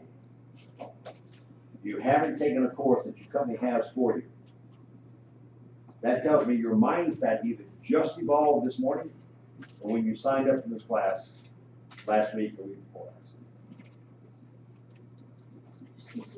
Does it fit? Yes, ma'am. Does Ignite count as So what? Does Ignite count as a business planning type of? Okay. It's a tactical class. Techniques. It's a great class. So is Bowl. Okay. Bowl has a mindset part in it, right? Thank you. Linda used to be a bowl instructor and travel all around the country teaching bowl. They've been taught here too. So here's some things. First of all, if you say you want to be a business person, you could take business planning for a realtor through your company. Oh, that's right. It's in Austin. You didn't come to a theater near you recently. Oh, but Austin, wait a minute. It means time, travel, money. Oh, wait. Why am I going to wait? Because I have the mindset of a 95% club realtor practitioner. And by the way, I didn't have the money in capitalization anyway. See, I know why you're here and why the class is almost full. 2 reasons. It's free, and it was a theater near you. It's like a movie. Your grandparents gave you tickets to the movie, you're here. I'd like to believe you came 500 miles to hear me. I don't think that happened, right? Am I here 500 miles away? 400? 300? We get down to about 10-mile radius, right? No. Oh, we got what, 30-mile radius? 20. 20, thank you very much. I applaud your travel time. 40, 45. Especially in this city. But here's my point.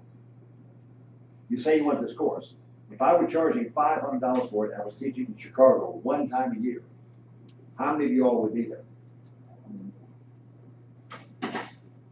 One hand, thank you, but the rest being honest. You wouldn't. But where would you get your breakthrough thought process on going from a practitioner to a business person? Is $1,500 a worthy price to get that information for the rest of your life? $800 flight, $200 hotel room, $500 course. The truth is, as you said, most of you wouldn't do this. Here's what I want you to think. In your business planning, like everything else, you got to think forward and you got to think specific. And I want to make a point. Who can answer for me what is the best type, the best classification of a plan on the planet? Well known. Yes. Written. Written, good, thank you, but that's not it. But that's a good idea, but it has to be written. Yeah. Well, the best, the classification of the best plan on the planet. Yes, sir. It has accountability. It has accountability. I think very good, but that's not the classification. All right, I'll give it to you. It's the vacation plan. No. No, I was Who's gonna gonna say say that, I wasn't gonna say. Vacation. Now think about this. Why is it the best plan on the planet? Yes, ma'am. It's the one where you're gonna be hustling to get everything done right before. Well, let's assume you're gonna do that because the plan forces you to do that, but the reason the vacation plan is the best plan is because you plan it in detail to be executed as written. And you know things like, when are we going? Where are we going? Who's going? What do we do when they get there? How much is it gonna cost? What are the activities we're gonna involve ourselves in? Who's taking care of the kids? Who's taking care of the dog? It's planned out, babe. Why? It may not all be written down, but I bet you a lot of it's written down. Why? What? What? Because you want to enjoy and succeed. Because you really want to maximize your time, effort, and resources you're putting into it. It's something you really look forward to. So you're not gonna miss a trick. I mean, I can imagine Linda said, well, we're gonna go to Europe in September. Where are we going? I don't know. How are we gonna get there? I don't know. We'll just wing it. We'll show up at the airport, hope there's a plane going in that direction. Oh, how much are we gonna need? I don't know. We'll find out after we spend the money. We'll come back and see how much we spent. Because we're not gonna do a budget. We're just gonna go.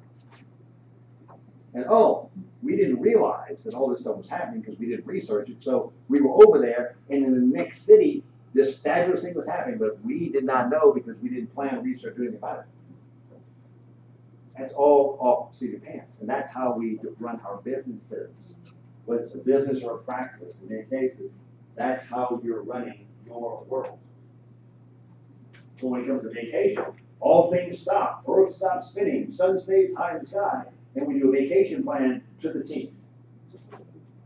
And you know I'm right. So how about this? Let's make your business your vacation your business. Plan a vacation the way you plan your business. Screw it up a couple times, you'll stop that. But in looking forward to your business as a vacation, because that's what's going to earn the money for the rest of your life, really pour over the plan. Using business plan courses and a detail, as you see here, segregation and planning different areas. In the vacation plan, you plan where you're going. Then you budget based on who's going, what you're going to do. Then you do the logistics plan. Then you do staffing, like who's going with you. You're taking care of the dog, you're taking care of the kids, you're taking care of the car, you're gonna lock down the house, who's gonna water the plants. You got all this figured out. You're delegating, but you're thinking about it ahead of time and saying, I need to set this in motion. Take that thinking and bring it into your business, and all of a sudden, you start asking questions a little different. What is my marketing plan for next year? What education do I really need to increase my ability to run my business? Who do I need to put in my outsourced world to get things done better than being done now? Oh, what price point am I going to? What geographic territory am I trying to market? What buyer and seller am I trying to get attraction to? You got it? Okay. I can't teach you business planning today. Would you be aware that it's necessary? And that you do it already, you just do it in a different world. How many have gone on vacation here that did not plan it ahead of time? Honestly. Where'd you go? Stand up. Went to Tiny Island the weekend of Easter, decided on Thursday. Okay. But you knew where you were going. Thursday. Did you know where you were getting? Decided on Correct. Thursday. When you made the decision, did you know how you were getting there? By car. Okay, good. Did you know who was going with you? Yes. Okay. Did you know about how much you'd spend? No. Had no idea. No clue. Okay, so it was a seat of the pants deal. You did part vacation plan. Okay. Did you maximize the trip? How do you know? How did I know? How do you know you maximized the trip? I slept in, I had no stress, I didn't answer the phone, I had fun, I ate well, I played in the water, I watched the sunrise, I watched the sunset, I did yoga. Was that all intentional or by accident? That's a great question. The sleeping That's why I was asked. the sleeping was not intentional. The Okay. sunrise, the sunsets, and yoga, and eating well, playing the week was absolutely good. I'm going to do this. Okay. So about 80% of your impromptu trip, you planned pretty well. I thought of it that way. Is that different? Okay, all right. Number 7. It is in.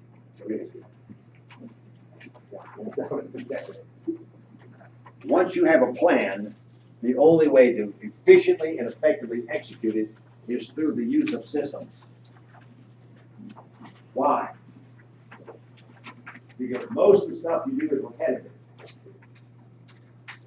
I'll take the open house for a second. Tell me what changes.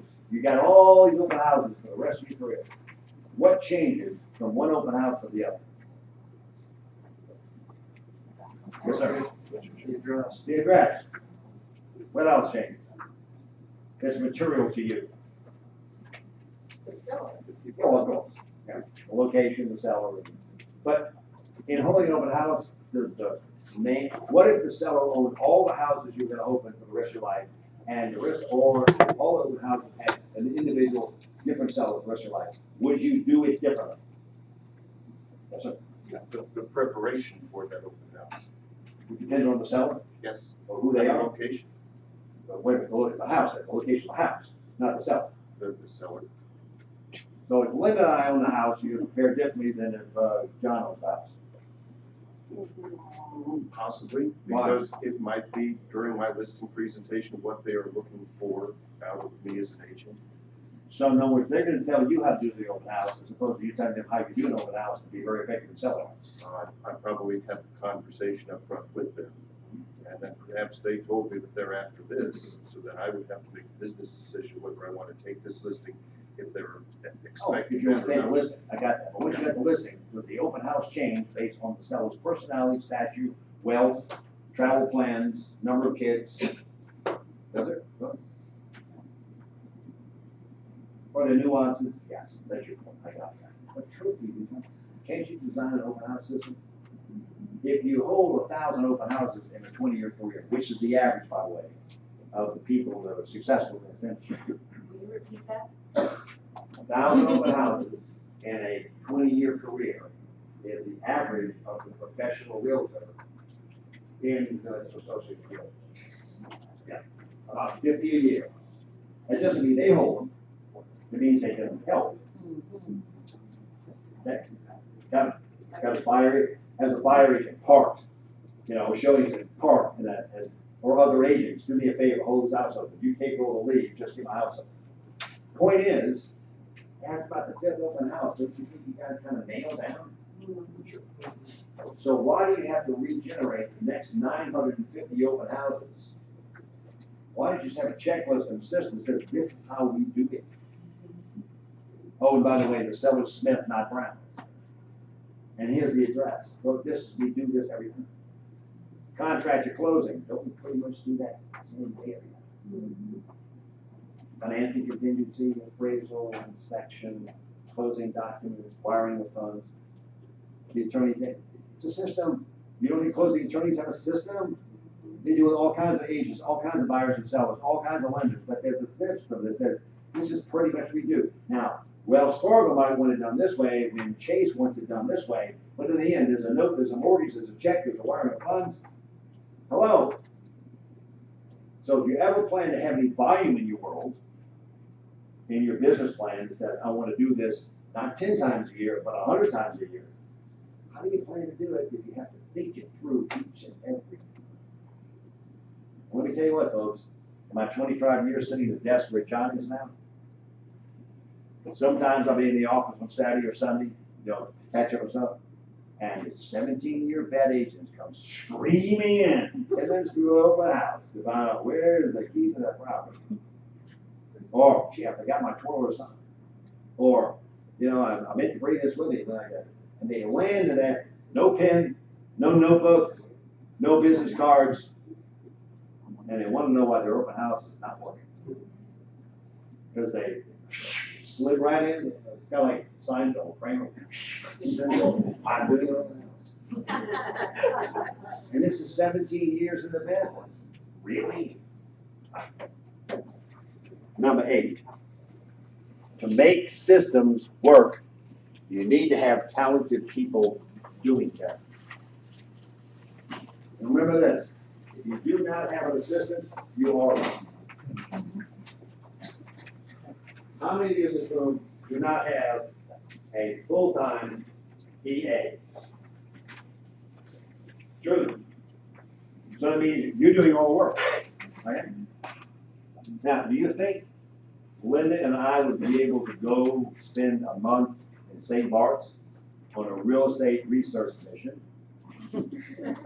unless we had talented staff back home running the Southeast region?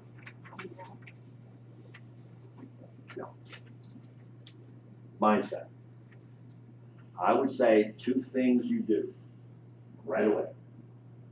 Number 1 is incorporate. Number 2, get an assistant. You all know the Rick Hale story? Anybody know who Rick Hale is? Okay. Why? The Paula story? The Polish story? Paula. No, not the Paula story. Probably happened before Paula. So when Rick was first getting into business, he worked with AJC as a lead salesman, outside salesman. He decided he wanted to get into business. First of all, what he did do is he borrowed money to capitalize his business. Second thing he did it second. First thing he did, he went to shadow the top 3 RE/MAX agents because he was going to RE/MAX. So he went to find the players. What did they do? What are they doing? How did they get to where they are? Because Rick didn't want to be number 99. Rick wanted to be number 1, at least in the top 10. That's his world. That's his mentality. That's his mindset. So Rick went to shadow top 3 real estate, RE/MAX agents and whatnot. And from that, he learned get capitalized, get an assistant, get an office in the office, have the assistant in the office, and you go out and lead generate. Because that's what these people did. If the successful people doing that, I'm doing that. So Rick borrowed between I think $10,000 and $12,000. And I've gotten permission to talk to him about Rick openly. And before he even set up his business, he hired an assistant. He got an office in the RE/MAX office. He rented an office. Now, wait a minute. There's no sales and listings going on yet. So where is he paying for all this out of? Borrowed money in this case. But Rick had something most don't.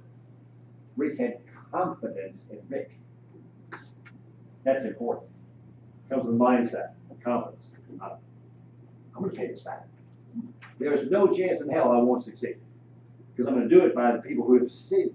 And by the way, MREA is that book. 110 agents like the ones he interviewed are in that book from every company you could think of across the United States and Canada. Every kind of assistant. Here's the fun part. So he gets to the office and the assistant, he says, this is your office, you're gonna sit in the office and you're gonna do all the things in the office. I'm not gonna be in the office, this is your office. I'm gonna go out and generate leads.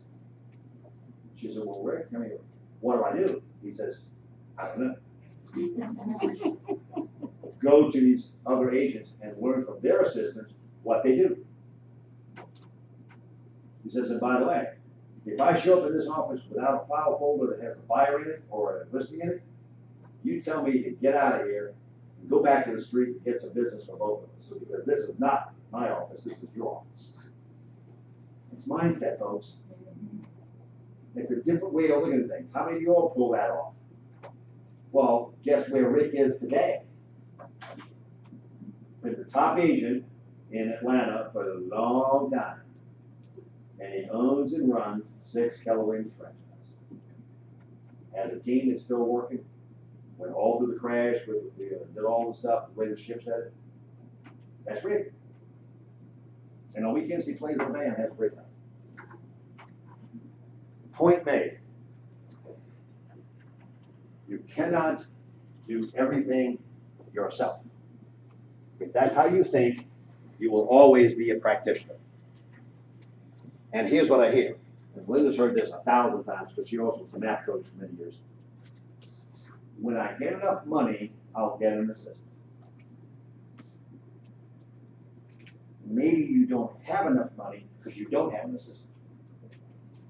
Because what are you? You're the assistant. You actually have one. What you don't have is a lead agent.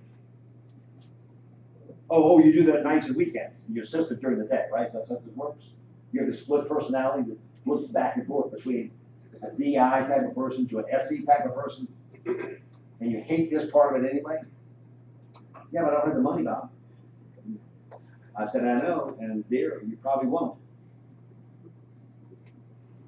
Have a nice day. Yes, ma'am. Does it work as an agent, especially like having a closing coordinator and all the other stuff, like the people that can do it for you, but not those kinds of stuff, and have all these other people doing, like putting a listing input for you and another person? The answer is yes. The question is, who handles the stuff that's not that easily identifiable that still needs to get done? Like, pick up and clean.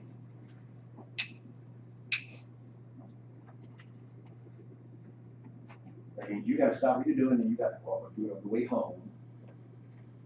Let me tell you what, life challenges a lot of people into this with minutia. And Belinda and I know this because it's my story. When my wife died in New Orleans in 1997, she had been taking care of Bella, had been taking care of the books for our family for 35 years. Credit card, kids stuff at school, insurance stuff, bank accounts. Not only do we have the grief of the loss, we had now a mechanical problem. I was opening my first Keller Williams office in New Orleans, Louisiana. I was in the motion of that. I had to make a decision. Do I stop this and dive into all the insurance bills, which you got to cancel? 18 months worth of insurance. And then, by the way, where's all the other stuff? I don't even know where my kids' birth certificates are. I know I have 3 kids, but I have no proof that they're mine. Except they asked me for money, so I knew they must be. Well, they did. Mary, who is my assistant now for 17, 21, 18 years, personal assistant, came to my house and found boxes under beds, piles of paper on the kitchen counter, bags behind doors, file cabinet files, took everything, organized it, and got the stuff off my desk that did not make me any money. But that I was required to do as a citizen of the world. I must file my taxes. I must put the sticker on the license plate so the cop won't pull me over. I must renew my driver's license. And when I need social security card or a birth certificate or high school diploma, where the hell is all this stuff? And how do you maintain it? Linda and I use Mary and Larry, because they're a married couple now. Who live in Navarre, Florida. They do, I don't lick a stamp. I don't touch an envelope. I don't get mail. If I get mail, it's a mistake. All goes to Mary. She handles everything. I'm a part of the budget process, but she does all the P&L work. And both Lynn and I get specific reports from Larry and Mary at the end of every month about our financial world with little notes on it. Here comes the note. It says, Bob, take the yellow sticker off this page and go put it on the white card. Did my part. Okay. I don't keep up with car registrations. Yes, ma'am. Krista Rayland, I was just going to say, I heard a philosophy, because as you're talking, I'm thinking about it, and it says it's a rock and roll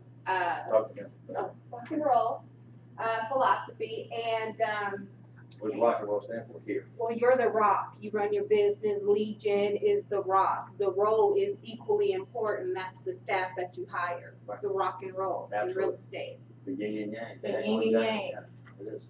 But when you're yin and yang, or you rock and roll, No, you're not. You're just rolling. no, you're probably spinning out of roll control.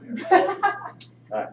Now, this goes back to mindset. It goes back to you and not you. It goes back to capitalization. It goes back to incorporation. The point is, if you plan to get over the hump, and here's the hump, baby, right here. From self-employed to business owner, you're going to have to look at these things in detail, learn them, and either do them or get them done. Or prepare, to homestead here for the rest of your professional life. That's the decision you make. And everybody makes a decision. Most people make a decision not to decide something, but they made a decision. And in Bowl, they call it by design or default. Then you do it by default, or you're going to go do it by design. So here's my point.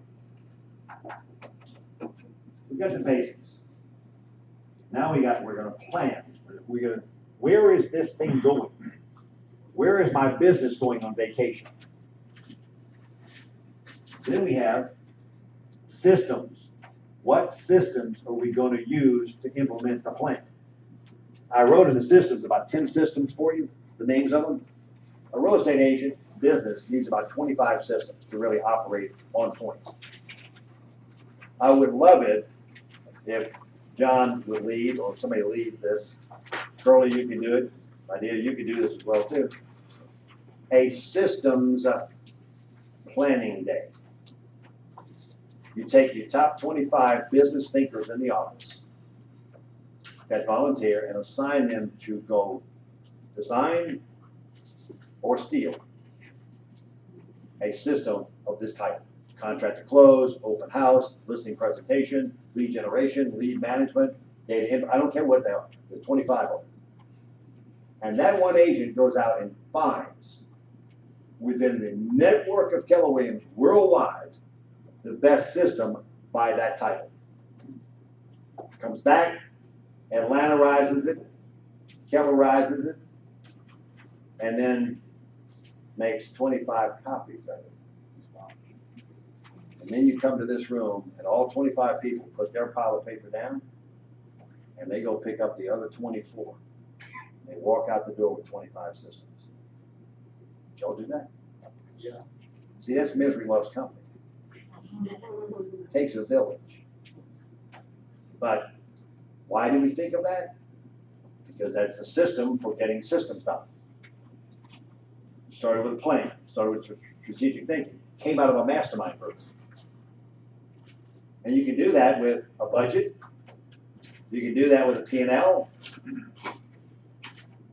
Or you can do it with a business plan.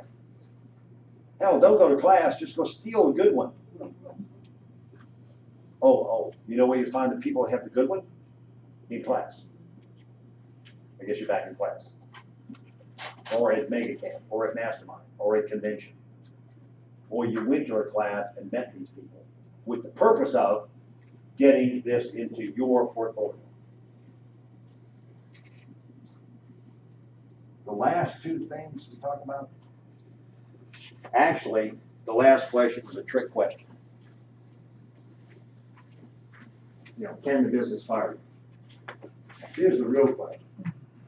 Should the business fire you? Because more than likely you can't, but there are ways to do that. So we looked at the board of directors. The only way that your business can be set up to really hold you accountable from a business point of view. You can hire coaches for accountability, techniques, a number of numbers, goals, listings, appointments, you do that. But from strategical thinking about your business, you truly need a board of directors. And let me tell you who a board of directors is not. It is not the people you listed as your incorporators when you went through earnings to get your incorporation document and your entity set up. Those are those people, they're incorporators. Doesn't the state ask you for who's the president of this entity, who's the treasurer, some detailed questions? Form of corporation, yes. Okay, all right. What about an LLP and LLC? LLC, no. Just you say it's You just, just have the LLCs have members. okay. So you might have multiple members. Most of the people who do it here are single member Single LLCs. member LLC, okay, all right. If you do have incorporators, those on your board of directors. And here, who else on your board of directors? Your attorney, your CPA, your banker, your financial planner, your appraiser, your mortgage broker. These are resources and they're alliances, but they're not your board of directors. The other people that I would not invite in my board of directors are my husband and wife, my mom and dad, my brothers and sisters, my aunts and uncles, my cousins and nephews, any person I have another type of relationship with or a person level. With one exception, you'll find out, I recommend those people are not on your board. Why? Conflict of interest. Maybe in a good way, but which means I'm not going to be real good at the board director because I'm your best friend. I'm going to let you off the hook here. I don't want to ruin our friendship. Oh, and I'm your attorney. I don't want to lose you as a client. Etc. So who is on your board? First person I recommend on your board. First of all, let's look at the slide. Here you are as CEO of your company. You're running the operations staff. You report, and you're running and you report to your business. Because remember, this is you, and this is not. Remember your car? You're the driver, but you're not the car.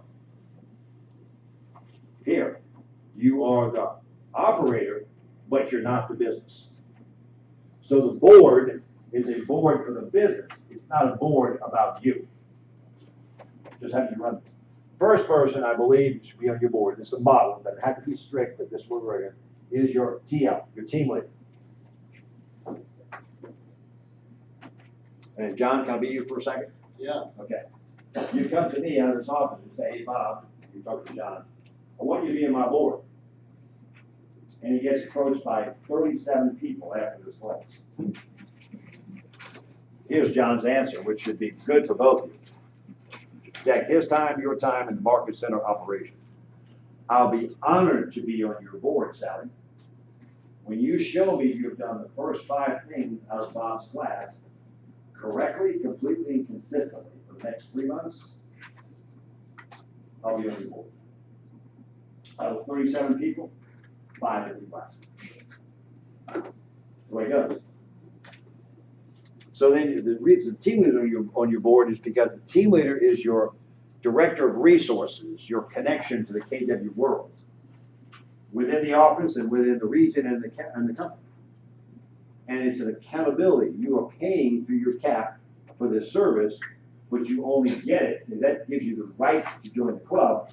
But to stay a member, you've got to do the things that the members do, which is you got to build a business. Because I don't want to be on the board of a person who has a bad mindset, not doing their things. They started with a budget, but 2 months later, they're not doing a budget. I'm not wasting my time. I'm not going to let them waste my time. I'll help them, but I'll say, yep, I'm not on your board anymore. You have not shown me the commitment that you want me to make. It's not a win-win. Number two in the board is your coach, your paid $ coach. The coach that you need, the coach that you investigate based on where you are. Is it a business coach you need? Is it an accountability coach? Is it a lead gen coach? Is it a business structure coach? Is it working with buyer's agent coach? Is it working on your listing presentation coach? You know what you need, at least when you start talking with other people that observe you. Get a coach specific to where you are, to where you want to be. And I get a little bit of pushback, and Linda knows this because she knows the organization in Austin, is that I want a coach. They assign you one. No. Whose money are we talking about? Mine. I'll pick. That's not the way we do it. Well, that's the way I do it. That's not our policy. I don't care, it's not my policy. Now, you want my money? I'm gonna pick my coach. But I'm gonna do good research, and I'm gonna listen to the coaches to find out who's my personality match in terms of what's really gonna work here, comfortable, and do they have the skills to impart to me what I need that I'm gonna pay for, either $500 or $1,000 a month, or whatever it is. That's not gonna be a happy discussion with the Maps division, because they wanna say, well, we got so many coaches, we wanna make sure they're employed, and we wanna get the coaches. That's your problem. My problem is getting me up to speed. So I'll choose my coach.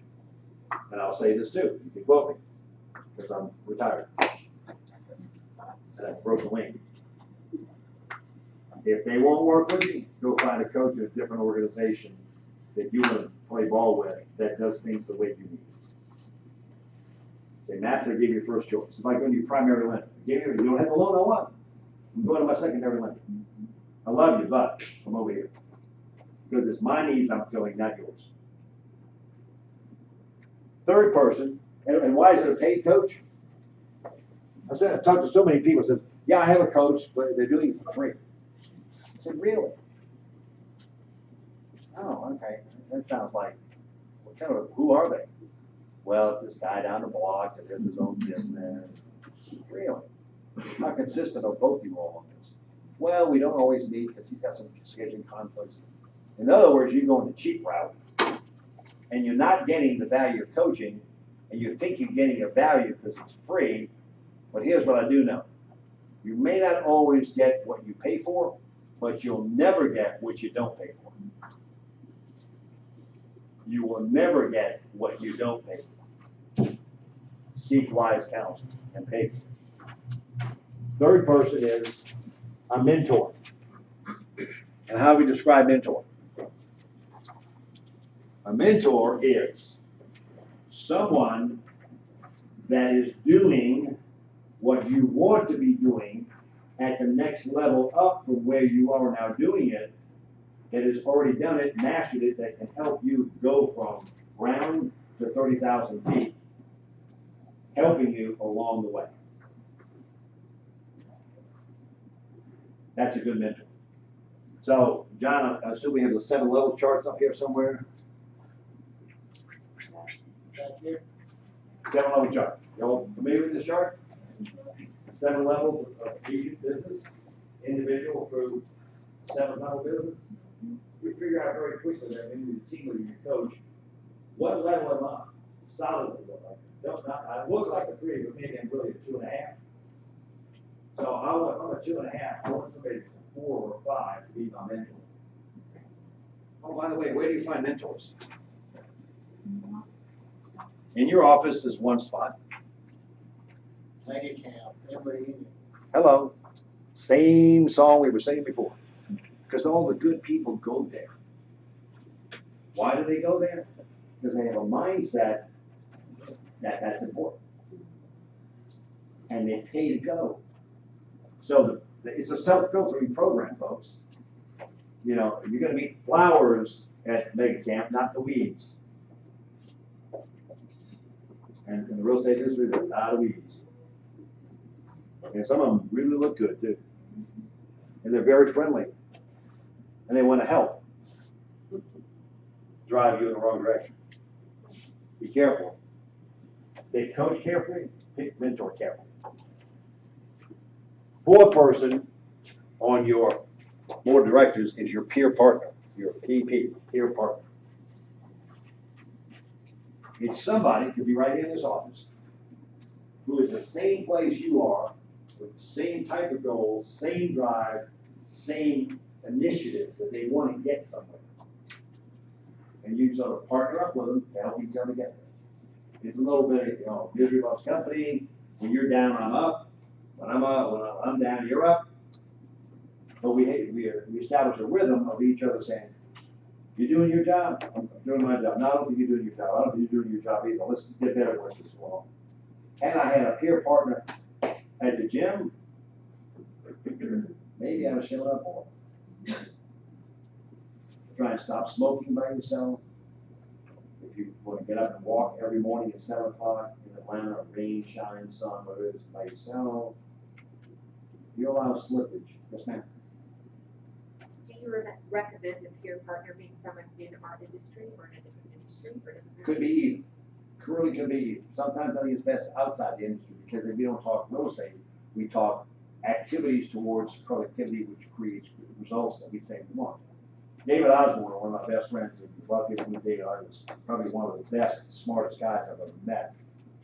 His peer partner was a guy in Maryland. He lived in Dallas. The peer partner was in Maryland. They met at a conference in Chicago, and the peer partner was in the insurance industry. He had opportunities like Dave did for not only building real estate teams, but opening offices and general manager. They talked every day for 15 minutes for years. He has a new peer partner now, and they just wrote a book together. Wealth can't wait. So his peer partner is kind of like that daily reinforcement. And I take the example, I talk to myself. Linda does this way better than I do. I say, I'm gonna get up every morning at 8 o'clock, be healthy, I'm gonna walk through my neighborhood for an hour. Now, if I make a pact with somebody, like one of my tennis buddies that wants to get in better shape, inclusive, win, be better shape. If he and I say we're gonna do this together, my likelihood of showing up in the corner every morning is 5,000% more than if I'm gonna go there by myself and meet only me. Because if I decide not to meet me, nobody else knows. It's a little rainy, a little drizzly, those covers, man, they feel so good. I am not getting up on this wet, cold morning to go meet me. You know who I'm talking about. Same thing in peer partner in trying to strive. It's a motivational thing. Okay? And the last is what we call your BFF. That person in your life that knows you so well, loves you so much, they'll actually tell you the truth. The bitter, raw, unscripted, uncensored, flat out truth. Oh, that hurts. But you accept it from this person because you know where their heart is. Anybody else tries that, you put a contract in their life. And say, well, my husband does that to me. I said, yeah, let him try. Ain't gonna work. Somebody in your life that is a little bit removed from your personal world, like relative, but at the same time, they have that side door key that nobody else has. I've got two of those. And it's not Linda, it's not my kids. One is Kay Evans, my partner, and the other is Lucille D'Angelo, who was my administrative assistant in the office I ran for Churchwood Garden Realtors. That came over with me like the goldfish and Jerry Maguire when we started the Metairie office. I don't call them my goldfish, I call them my gold. It was me and her. That's how we started an office. That's a whole other story, which I'll tell you in a minute. Point is, you need somebody like that on your board. And here's the frequency, folks. Here's how you utilize this board. You talk to your peer partner daily. You talk to your coach weekly. You talk to your team leader monthly. The mentor, you'll probably interface with him or her 2-3 times a quarter, and it's usually going to be issue-based. How do you hire that first assistant? What was the salary plan? What were the goals? How did you do accountability? By the way, I need a really good listening presentation because mine's starting to suck. What are you doing? Or I want to change price range. I want to go up 2 more zeros in order to upgrade the representation and therefore the money I'm making. I'm now in the 2 to 500 range. You're doing 1.5 to 2 million in your world. How do you do that? It's issue based. And your BFF, they'll find you. They'll come to you to say, Jim, can I be the BFF just right? Sure, Jim. I don't know what's going on with you, but I can tell something. The behavior's changed. You're not the same. You got a little bit of a down look in your eyes. I know something's bothering you because I know you real well. What's bothering you? I appreciate you asking. And if something's bothering you, which it probably really is, you're gonna maybe leak a little out, but they're gonna dig in, baby. They're not gonna let you have a story. They're gonna come after you, okay? And by the way, as your BFF, you don't look good in black. Chance of white, all right? You don't too. BFF is that person. So here's the deal. You got a 5-member board. What do you think you give your board to be a good board for your business? What do you supply them with? So what? Budget and P&L. Definitely. Business plan. Business, that definitely. What else?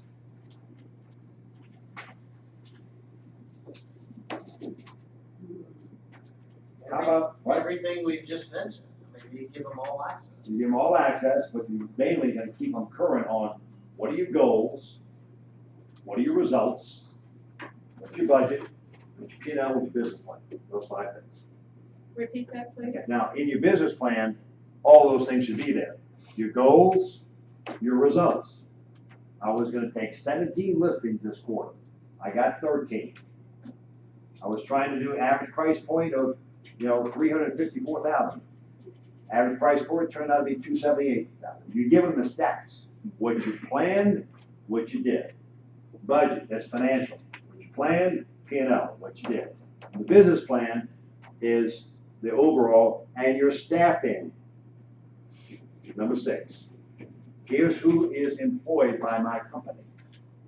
Here's what I have as an outsourced resource. Now they know what's going on. And who's going to help you do that the best? Your team leader and your coach. Will help. Yes, ma'am.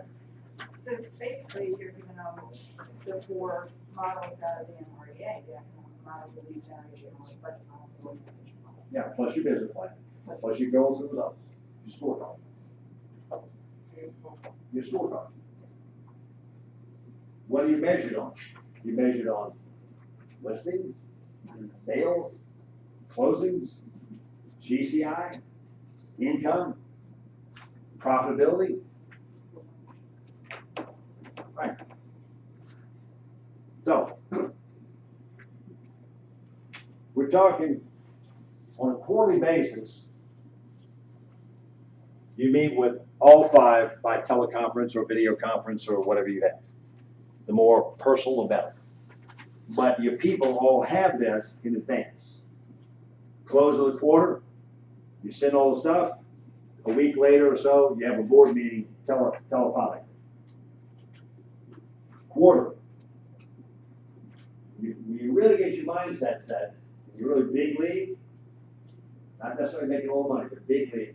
You have a once a year physical meeting with your board at a location that you design and pay for. And that should be at least a day, if not a day and a half. And what do you do at that meeting? With your board's assistance, you create the next year's business plan, next year's budget, initiatives, benchmarks, methodologies, and your board is helping you shape, well, you know what? Based on the assessments that I see with your staff, you've got 2 people that probably shouldn't be employed by you. Oh, but she's my cousin 5th removed from my husband's 2nd wife. Can't. Really? It's bad for your business, says your board, which you can't do on your own. Won't do on your own. I've got OPs that won't change team leaders because from a number of reasons. John, you know what they are. They don't want to be the team leader, and if you fire somebody, well, let them go. You got to play that role for a while, and they don't know where to find another one because they've already gotten 3 that didn't hit the marks. And they really kind of know intrinsically that they really don't know what to do, so they're going to keep what they got. Good, is it going to be a break? Read the book? Yes. I'm not getting rid of my CPA because my CPA is reliable, but they're not saving me enough money, they're not giving me advice, but I've been knowing them for so long. I want to start all over. So what do? You keep good and forfeit great. Because it's comfortable. A board will help you not do that. Any questions on this? The setup, the connection, the frequency? Now, you're only paying out of pocket. You don't pay here, you don't pay here, you don't pay here. You are paying here, but not through, you don't pay here. You're only paying here. So that's one investment you have to make. To still get a very strong board, just one person you have to pay. So for $1,000 a month, you follow this, you got one heck of a board. And by the way, you can hire and fire your board anytime you want. They're not playing, they're not helping, they're not a resource. Thank you. Give them a gold certificate for being on the board of directors of the ABC company. You really appreciate it. You bump them up to emeritus, which means you don't call them ever again.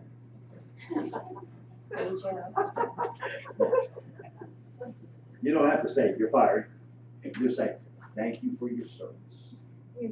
Here's your certificate, and here's a gas card, a Starbucks card, and with a Buckhead Life card. Love you, man. Mean it. Questions? Yes, ma'am. Are you on the board? Are you on the board as CEO? No. So who's the chairman of the board? Want to speak? So how can you fire them if you're not a board member? It's your business. Okay. You made the rules. I invited you. As Bill Cosby said, I brought you in, baby, and take you out. Say, baby. You're a member of the board by attending the meetings and driving things, but you're not a board member. You're the CEO. It's not that ID image, where the CEO is the chairman of the board. Now, that's the worst thing because if you're the chairman of the board, it's like President Trump saying, "I'm going to pardon myself." What? Where'd you come up with that idea? Like the CEO said, the chairman of the board. So the board's going to do this because I'm CEO. Now you really don't have a board. You have some attendees. Okay, questions? Let's flip back to the main sheet. Before I tell you my closing story, I want to make sure.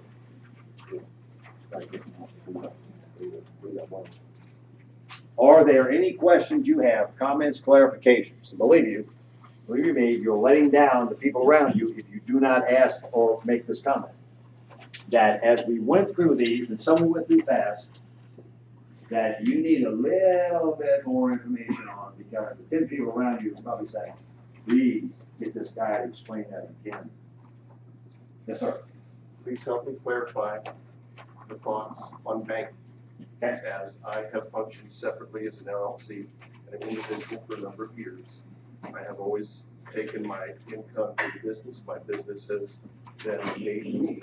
Okay. And I have always said, since I'm responsible for my taxes, the funds come over to me, and then I pay my tax account out of my personal that I was paid, as opposed to paying the tax account from business. Well, that tax account's not in business. That tax account is under you. Okay. It's not under not you. So this tax account has your social security number, correct? And this entity puts the money here for you to satisfy your liability to IRS. It's different than putting an operations, it's different than reserve. This is just an entity that says, I'm putting the tax money that I did not really own ever. I was holding it for Uncle Sam. I'm putting this little pocket right here with no other monies involved. So therefore, I'm not going to transfer it out, nor am I going to blend it with other things. That answer your question? Yes. Okay, thank you for asking that, because I saw faces light up when you asked it and said, thank God he asked that question. Anybody else? Yes, ma'am. I'm sorry, can you just go No, not can, while you're sitting down. Hi, but Now what? Can we go through that one more time? Which one? Just the tax? The The whole, you want me to go through the whole thing? I can do that. All right, here we go. The flow, please. The flow. Let's order it like. Okay, well, let's number it and draw lines to it, okay? So the arrow, the money comes in from the Sandy Springs office to your corporation. Okay? Number two, you immediately write a check to your tax account based on your CPA-driven tax rate. Number three, you give money to your business for operating. It's kind of like taking out savings and putting in operating. Here's your allowance, business. The capitalization's over here, but I'm gonna give you allowance for the month of March.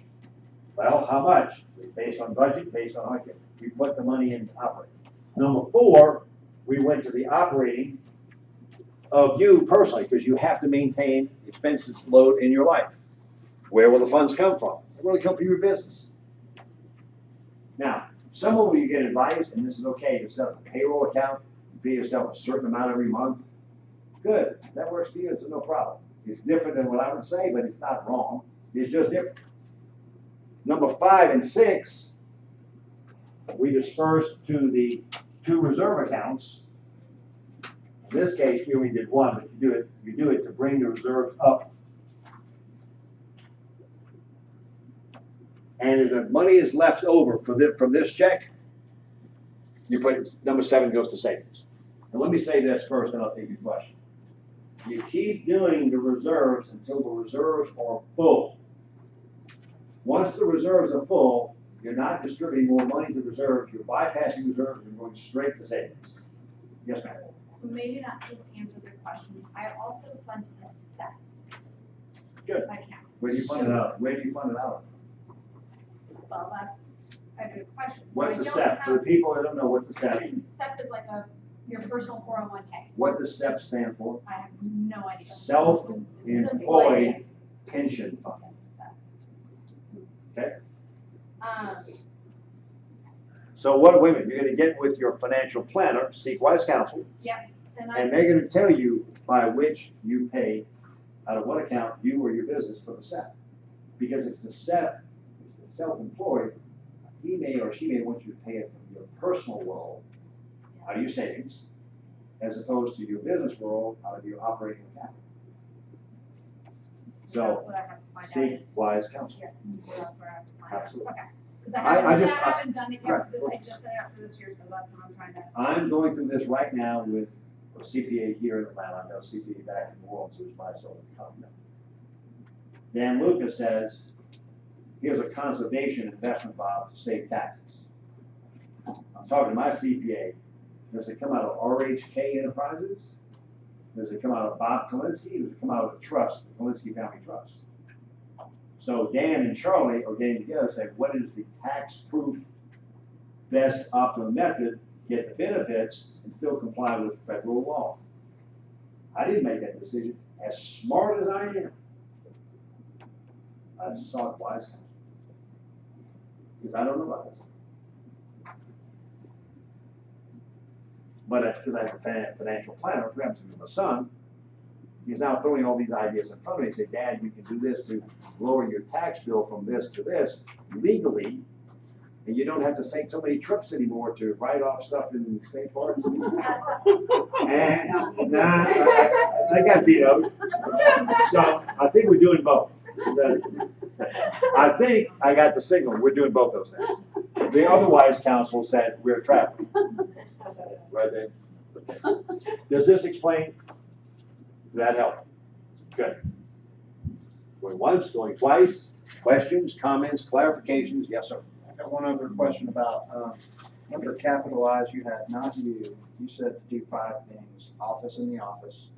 Yeah, okay, well, first of all, office, the office, assistant, coach.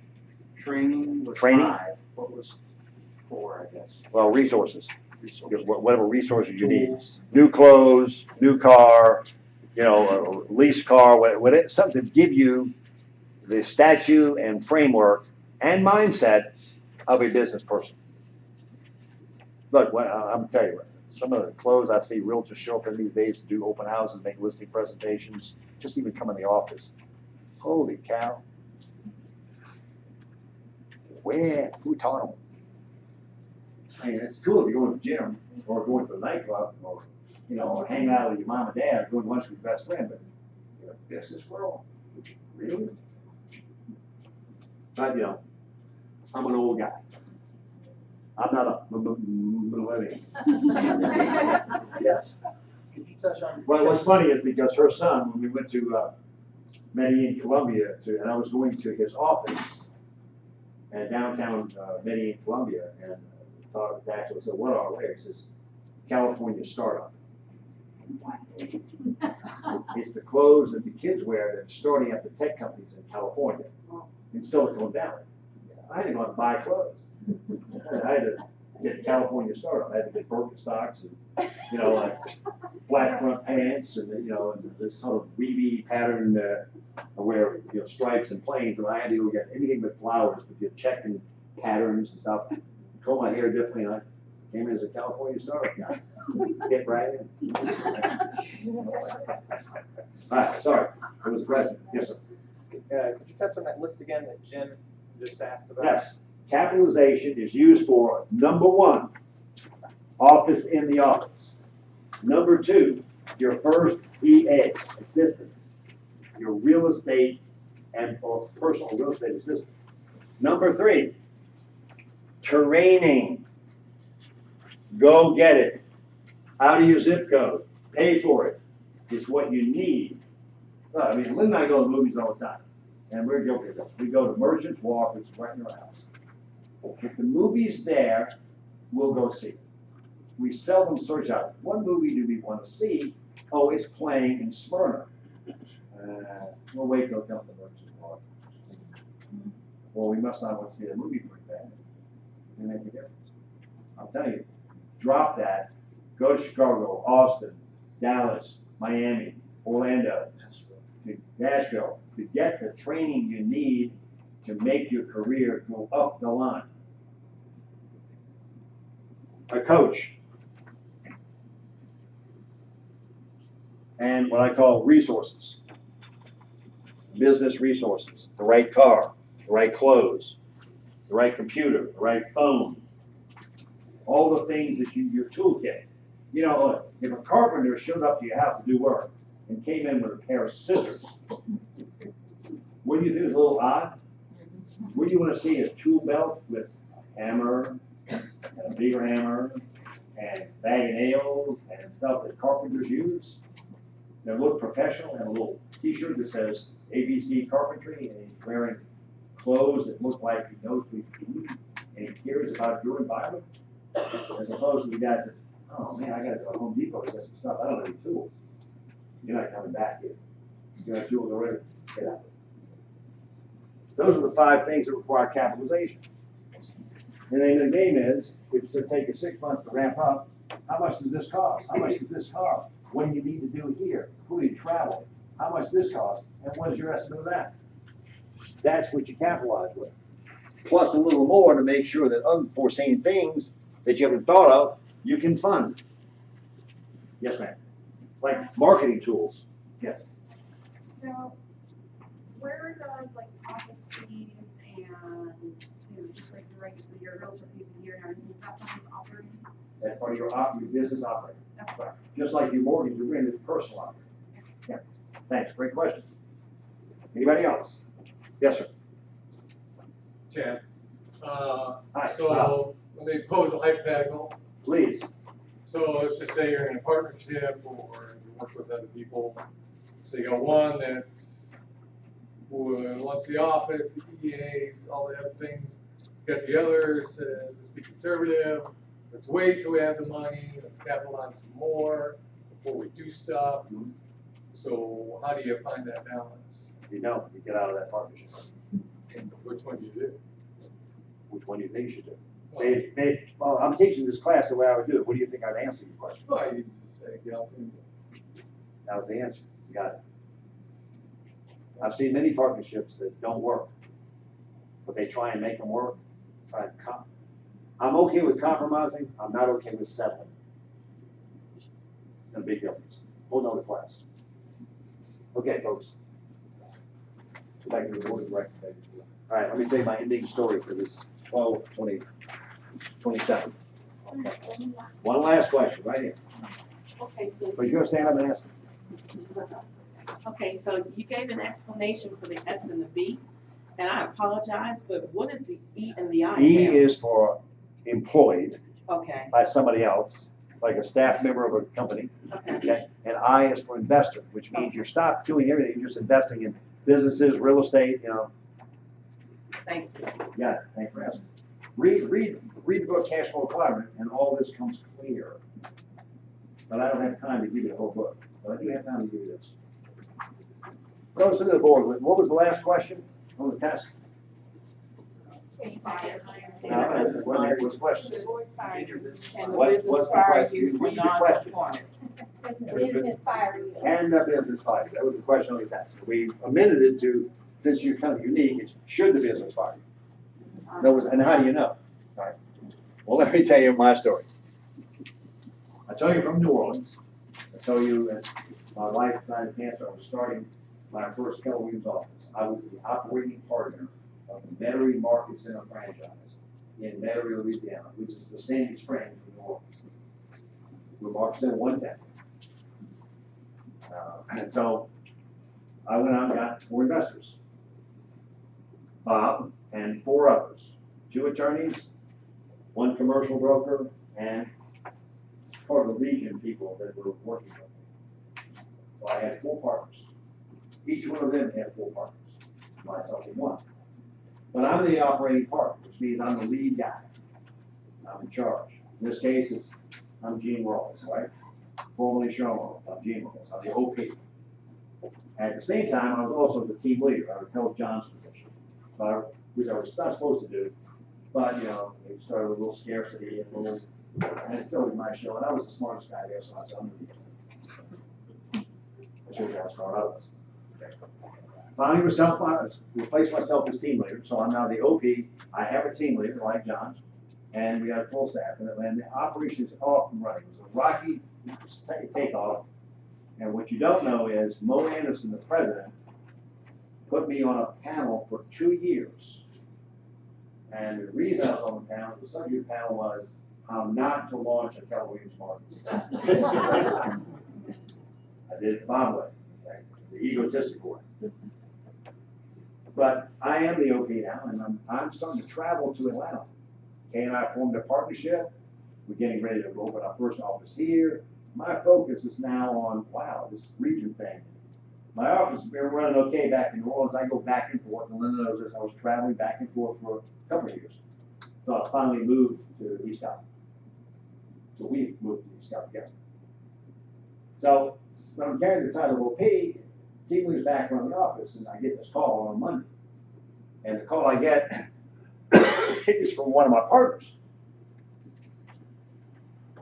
Debbie Alexander calls me and says, Bob, we're going to have an investor meeting this Friday. Will you be in town? I mean, will I be in New Orleans? I said, well, Deb, I hadn't planned to be in New Orleans, but I'll happily fly back because I'd like to be in the investor meeting. So I made arrangements to fly back to New Orleans for that Friday. On Wednesday, I get a call. I get a call from Ted, one of my other partners, and Ted says, hey, Bob, I understand, thank you, man. I understand that you're coming back for the investor meeting on Friday. I said, yeah, Ted, I am. He says, great, I'd be glad to see you. I haven't seen you in a while because we don't investor meet that often. I said, but I have a favor to ask of you. I said, what's that, Ted? Now remember, these are friends, cohorts, and investors of mine. He says, when you come back to the investor meeting, when you come in the meeting, would you leave your OP hat outside the room? Sure, I can do that. So I fly back to New Orleans. The meeting starts at 9:30 in the conference room of the Market Center. There are 5 of us, 5 partners. And I find that the subject of the meeting is, do we have the right operating partner? Now, if you're following this story, that's me. We talk about 2.5 hours, go over everything. We have a board meeting. At the end of the meeting, there is a vote, and the vote is 5-0, unanimous, to replace the OP. Kind of a tough vote. Okay.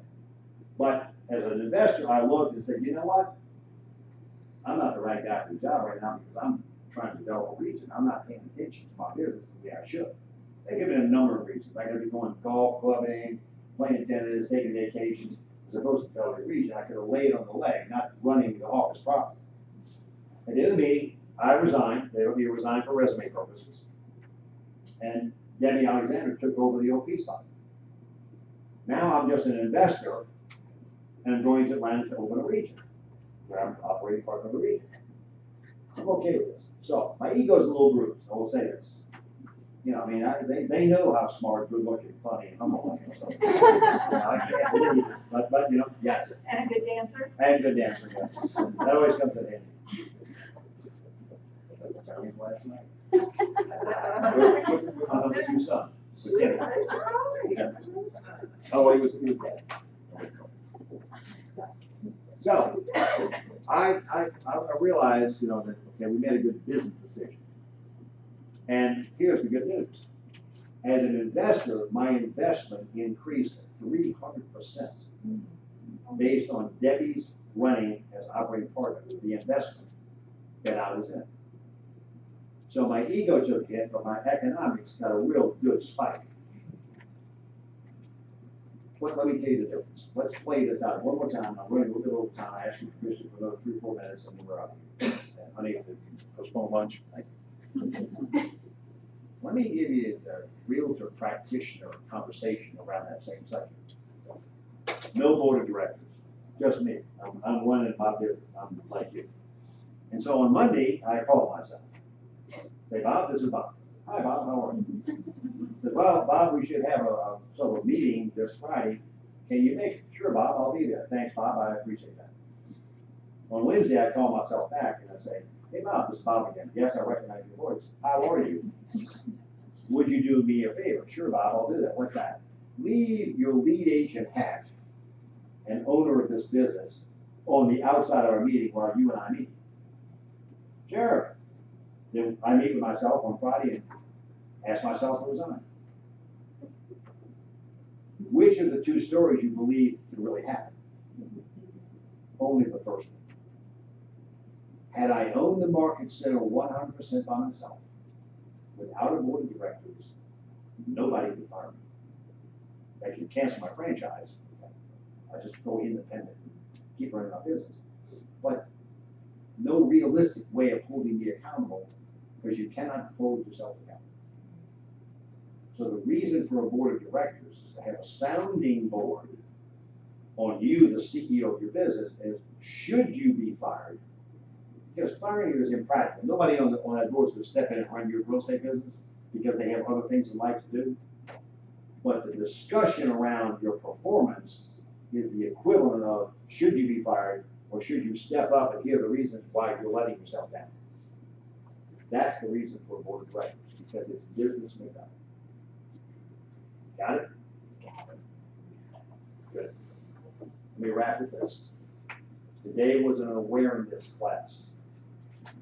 Only showing you what should be done and what things to accomplish. It did not have enough time, nor did I have enough ability, as smart as I am, to teach you all these various disciplines, starting with what Bernie does with his incorporation. But I'm hoping you have made notes of what you heard and notes of what you will do. And I'm going to ask the people who answer all no's to stand up for a second. Honest, and everybody with all no's, please stand. So there's no one in the room that has at least one yes. John, that's to your credit, I will tell you, and your staff, because that's never happened before in class. There's always at least a new agent that says, I just started last week. Okay, well, those of you who have less than 5 yeses, you have the ability within yourself to handle some of those things before Friday. If you're not incorporated, there he is. If you're not capitalized, what's your source? By the way, As a realtor, you're probably trained to drag down payment out of people. You know, sell stuff, go on eBay, ask for money, get a loan. Same thing you should ask yourself about how you capitalize. And you can certainly go to the bank and set up 7 checking accounts, providing their EIN number. All verified. That's 3 things right there. So I wish you the best. I love the fact that you're in this office where so many good things happen to me here, physically and psychologically and certainly financially. So I thank you from the bottom of my heart for what you all have done with leadership to make my life incredible. For her and I to go do lots of research on realtors around the world. And I wish you a great rest of the year, and I hope you plan next year better than you planned this year. Have a great week.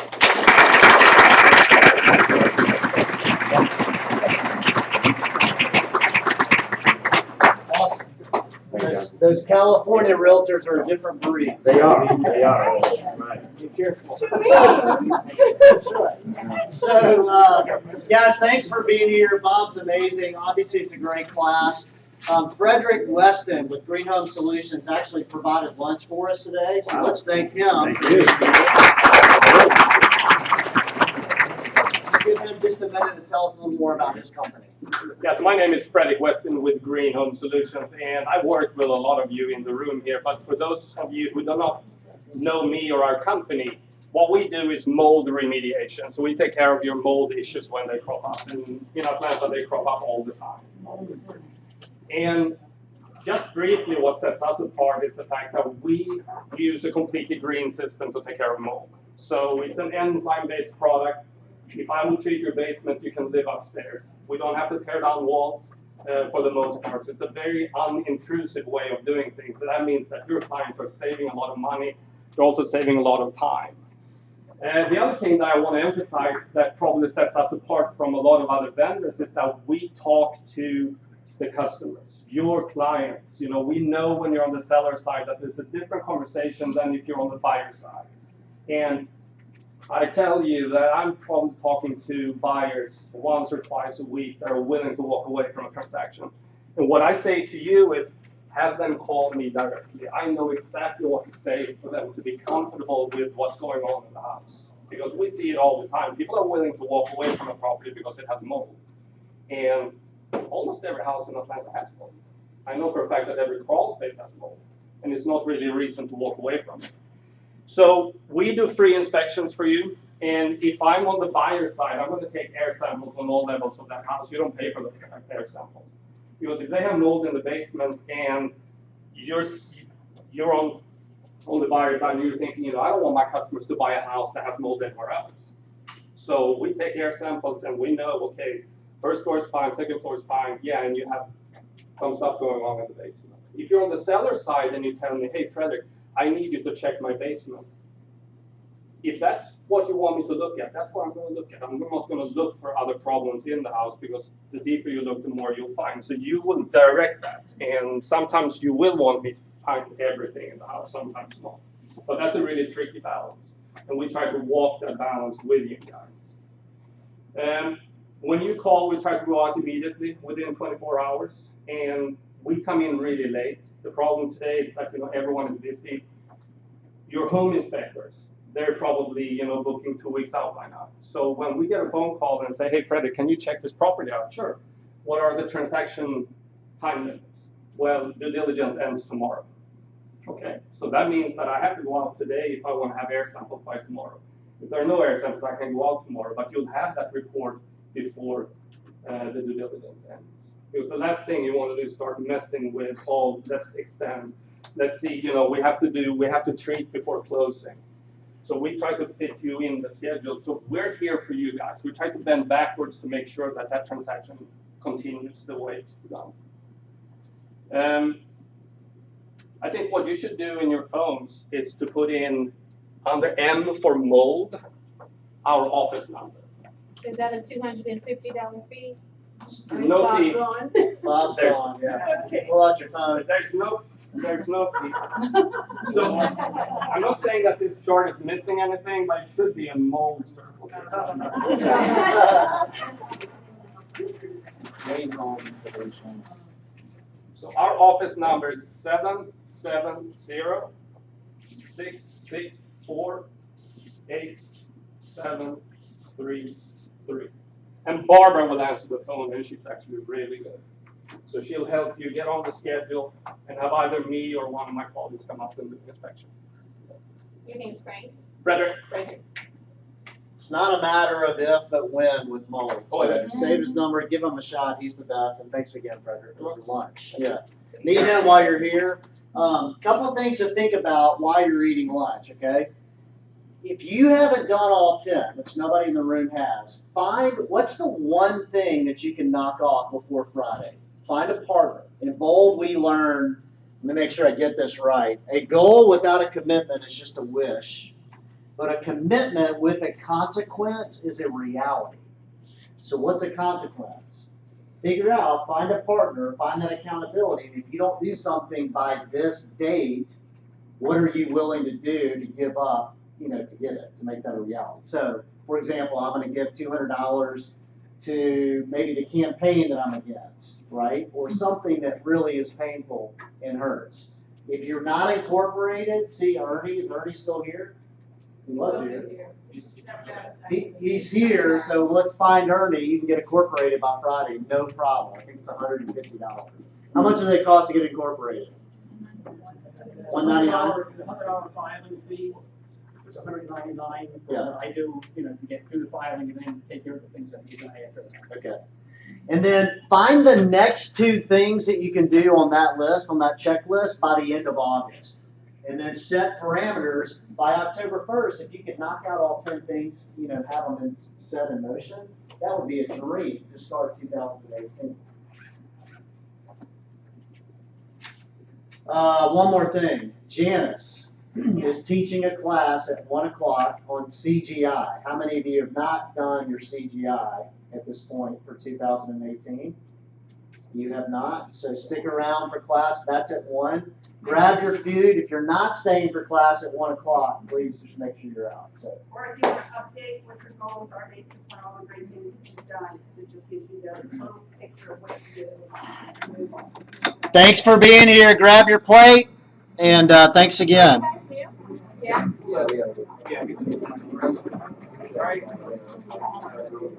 Yeah, I like that. Now, we think. So, you guys don't have to you tell the whole council. I need somebody from the Sunday, 2 to 5, until 20, and I'm moving on to market.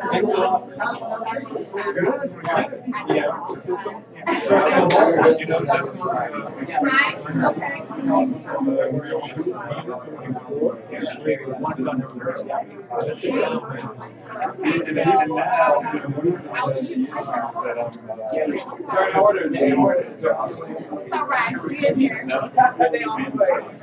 You like how I stole your brother? It's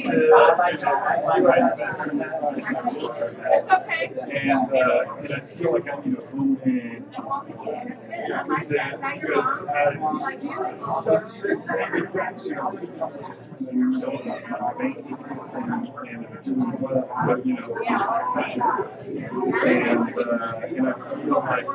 really take it to the next level and take it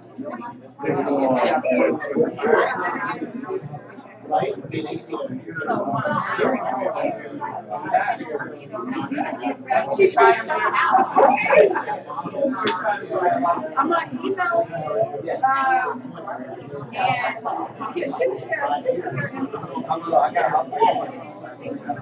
shoot and then shoot me your thing on my phone, and then I'll keep it. And then on Monday, it's 2 to 5. I'm gonna put out the signs Got the blue shirt, a little bit of a scruffy beard over there. I think he's sitting next to maybe Gabby. Jeremy. What's last name? I started Jumps, isn't it? Why did that come to me? Yeah, he went to, he works Yeah, he started it. He literally Gary. like came in ready to sign up. It's Gary. Now how I talk to him in your office. Maybe I I actually met can't remember. I can go back to my email because I remember he came over and then I'm gonna see what the start date, but I'll remember it. Yeah. No, that's all I needed. Okay. And then, I like this. All right.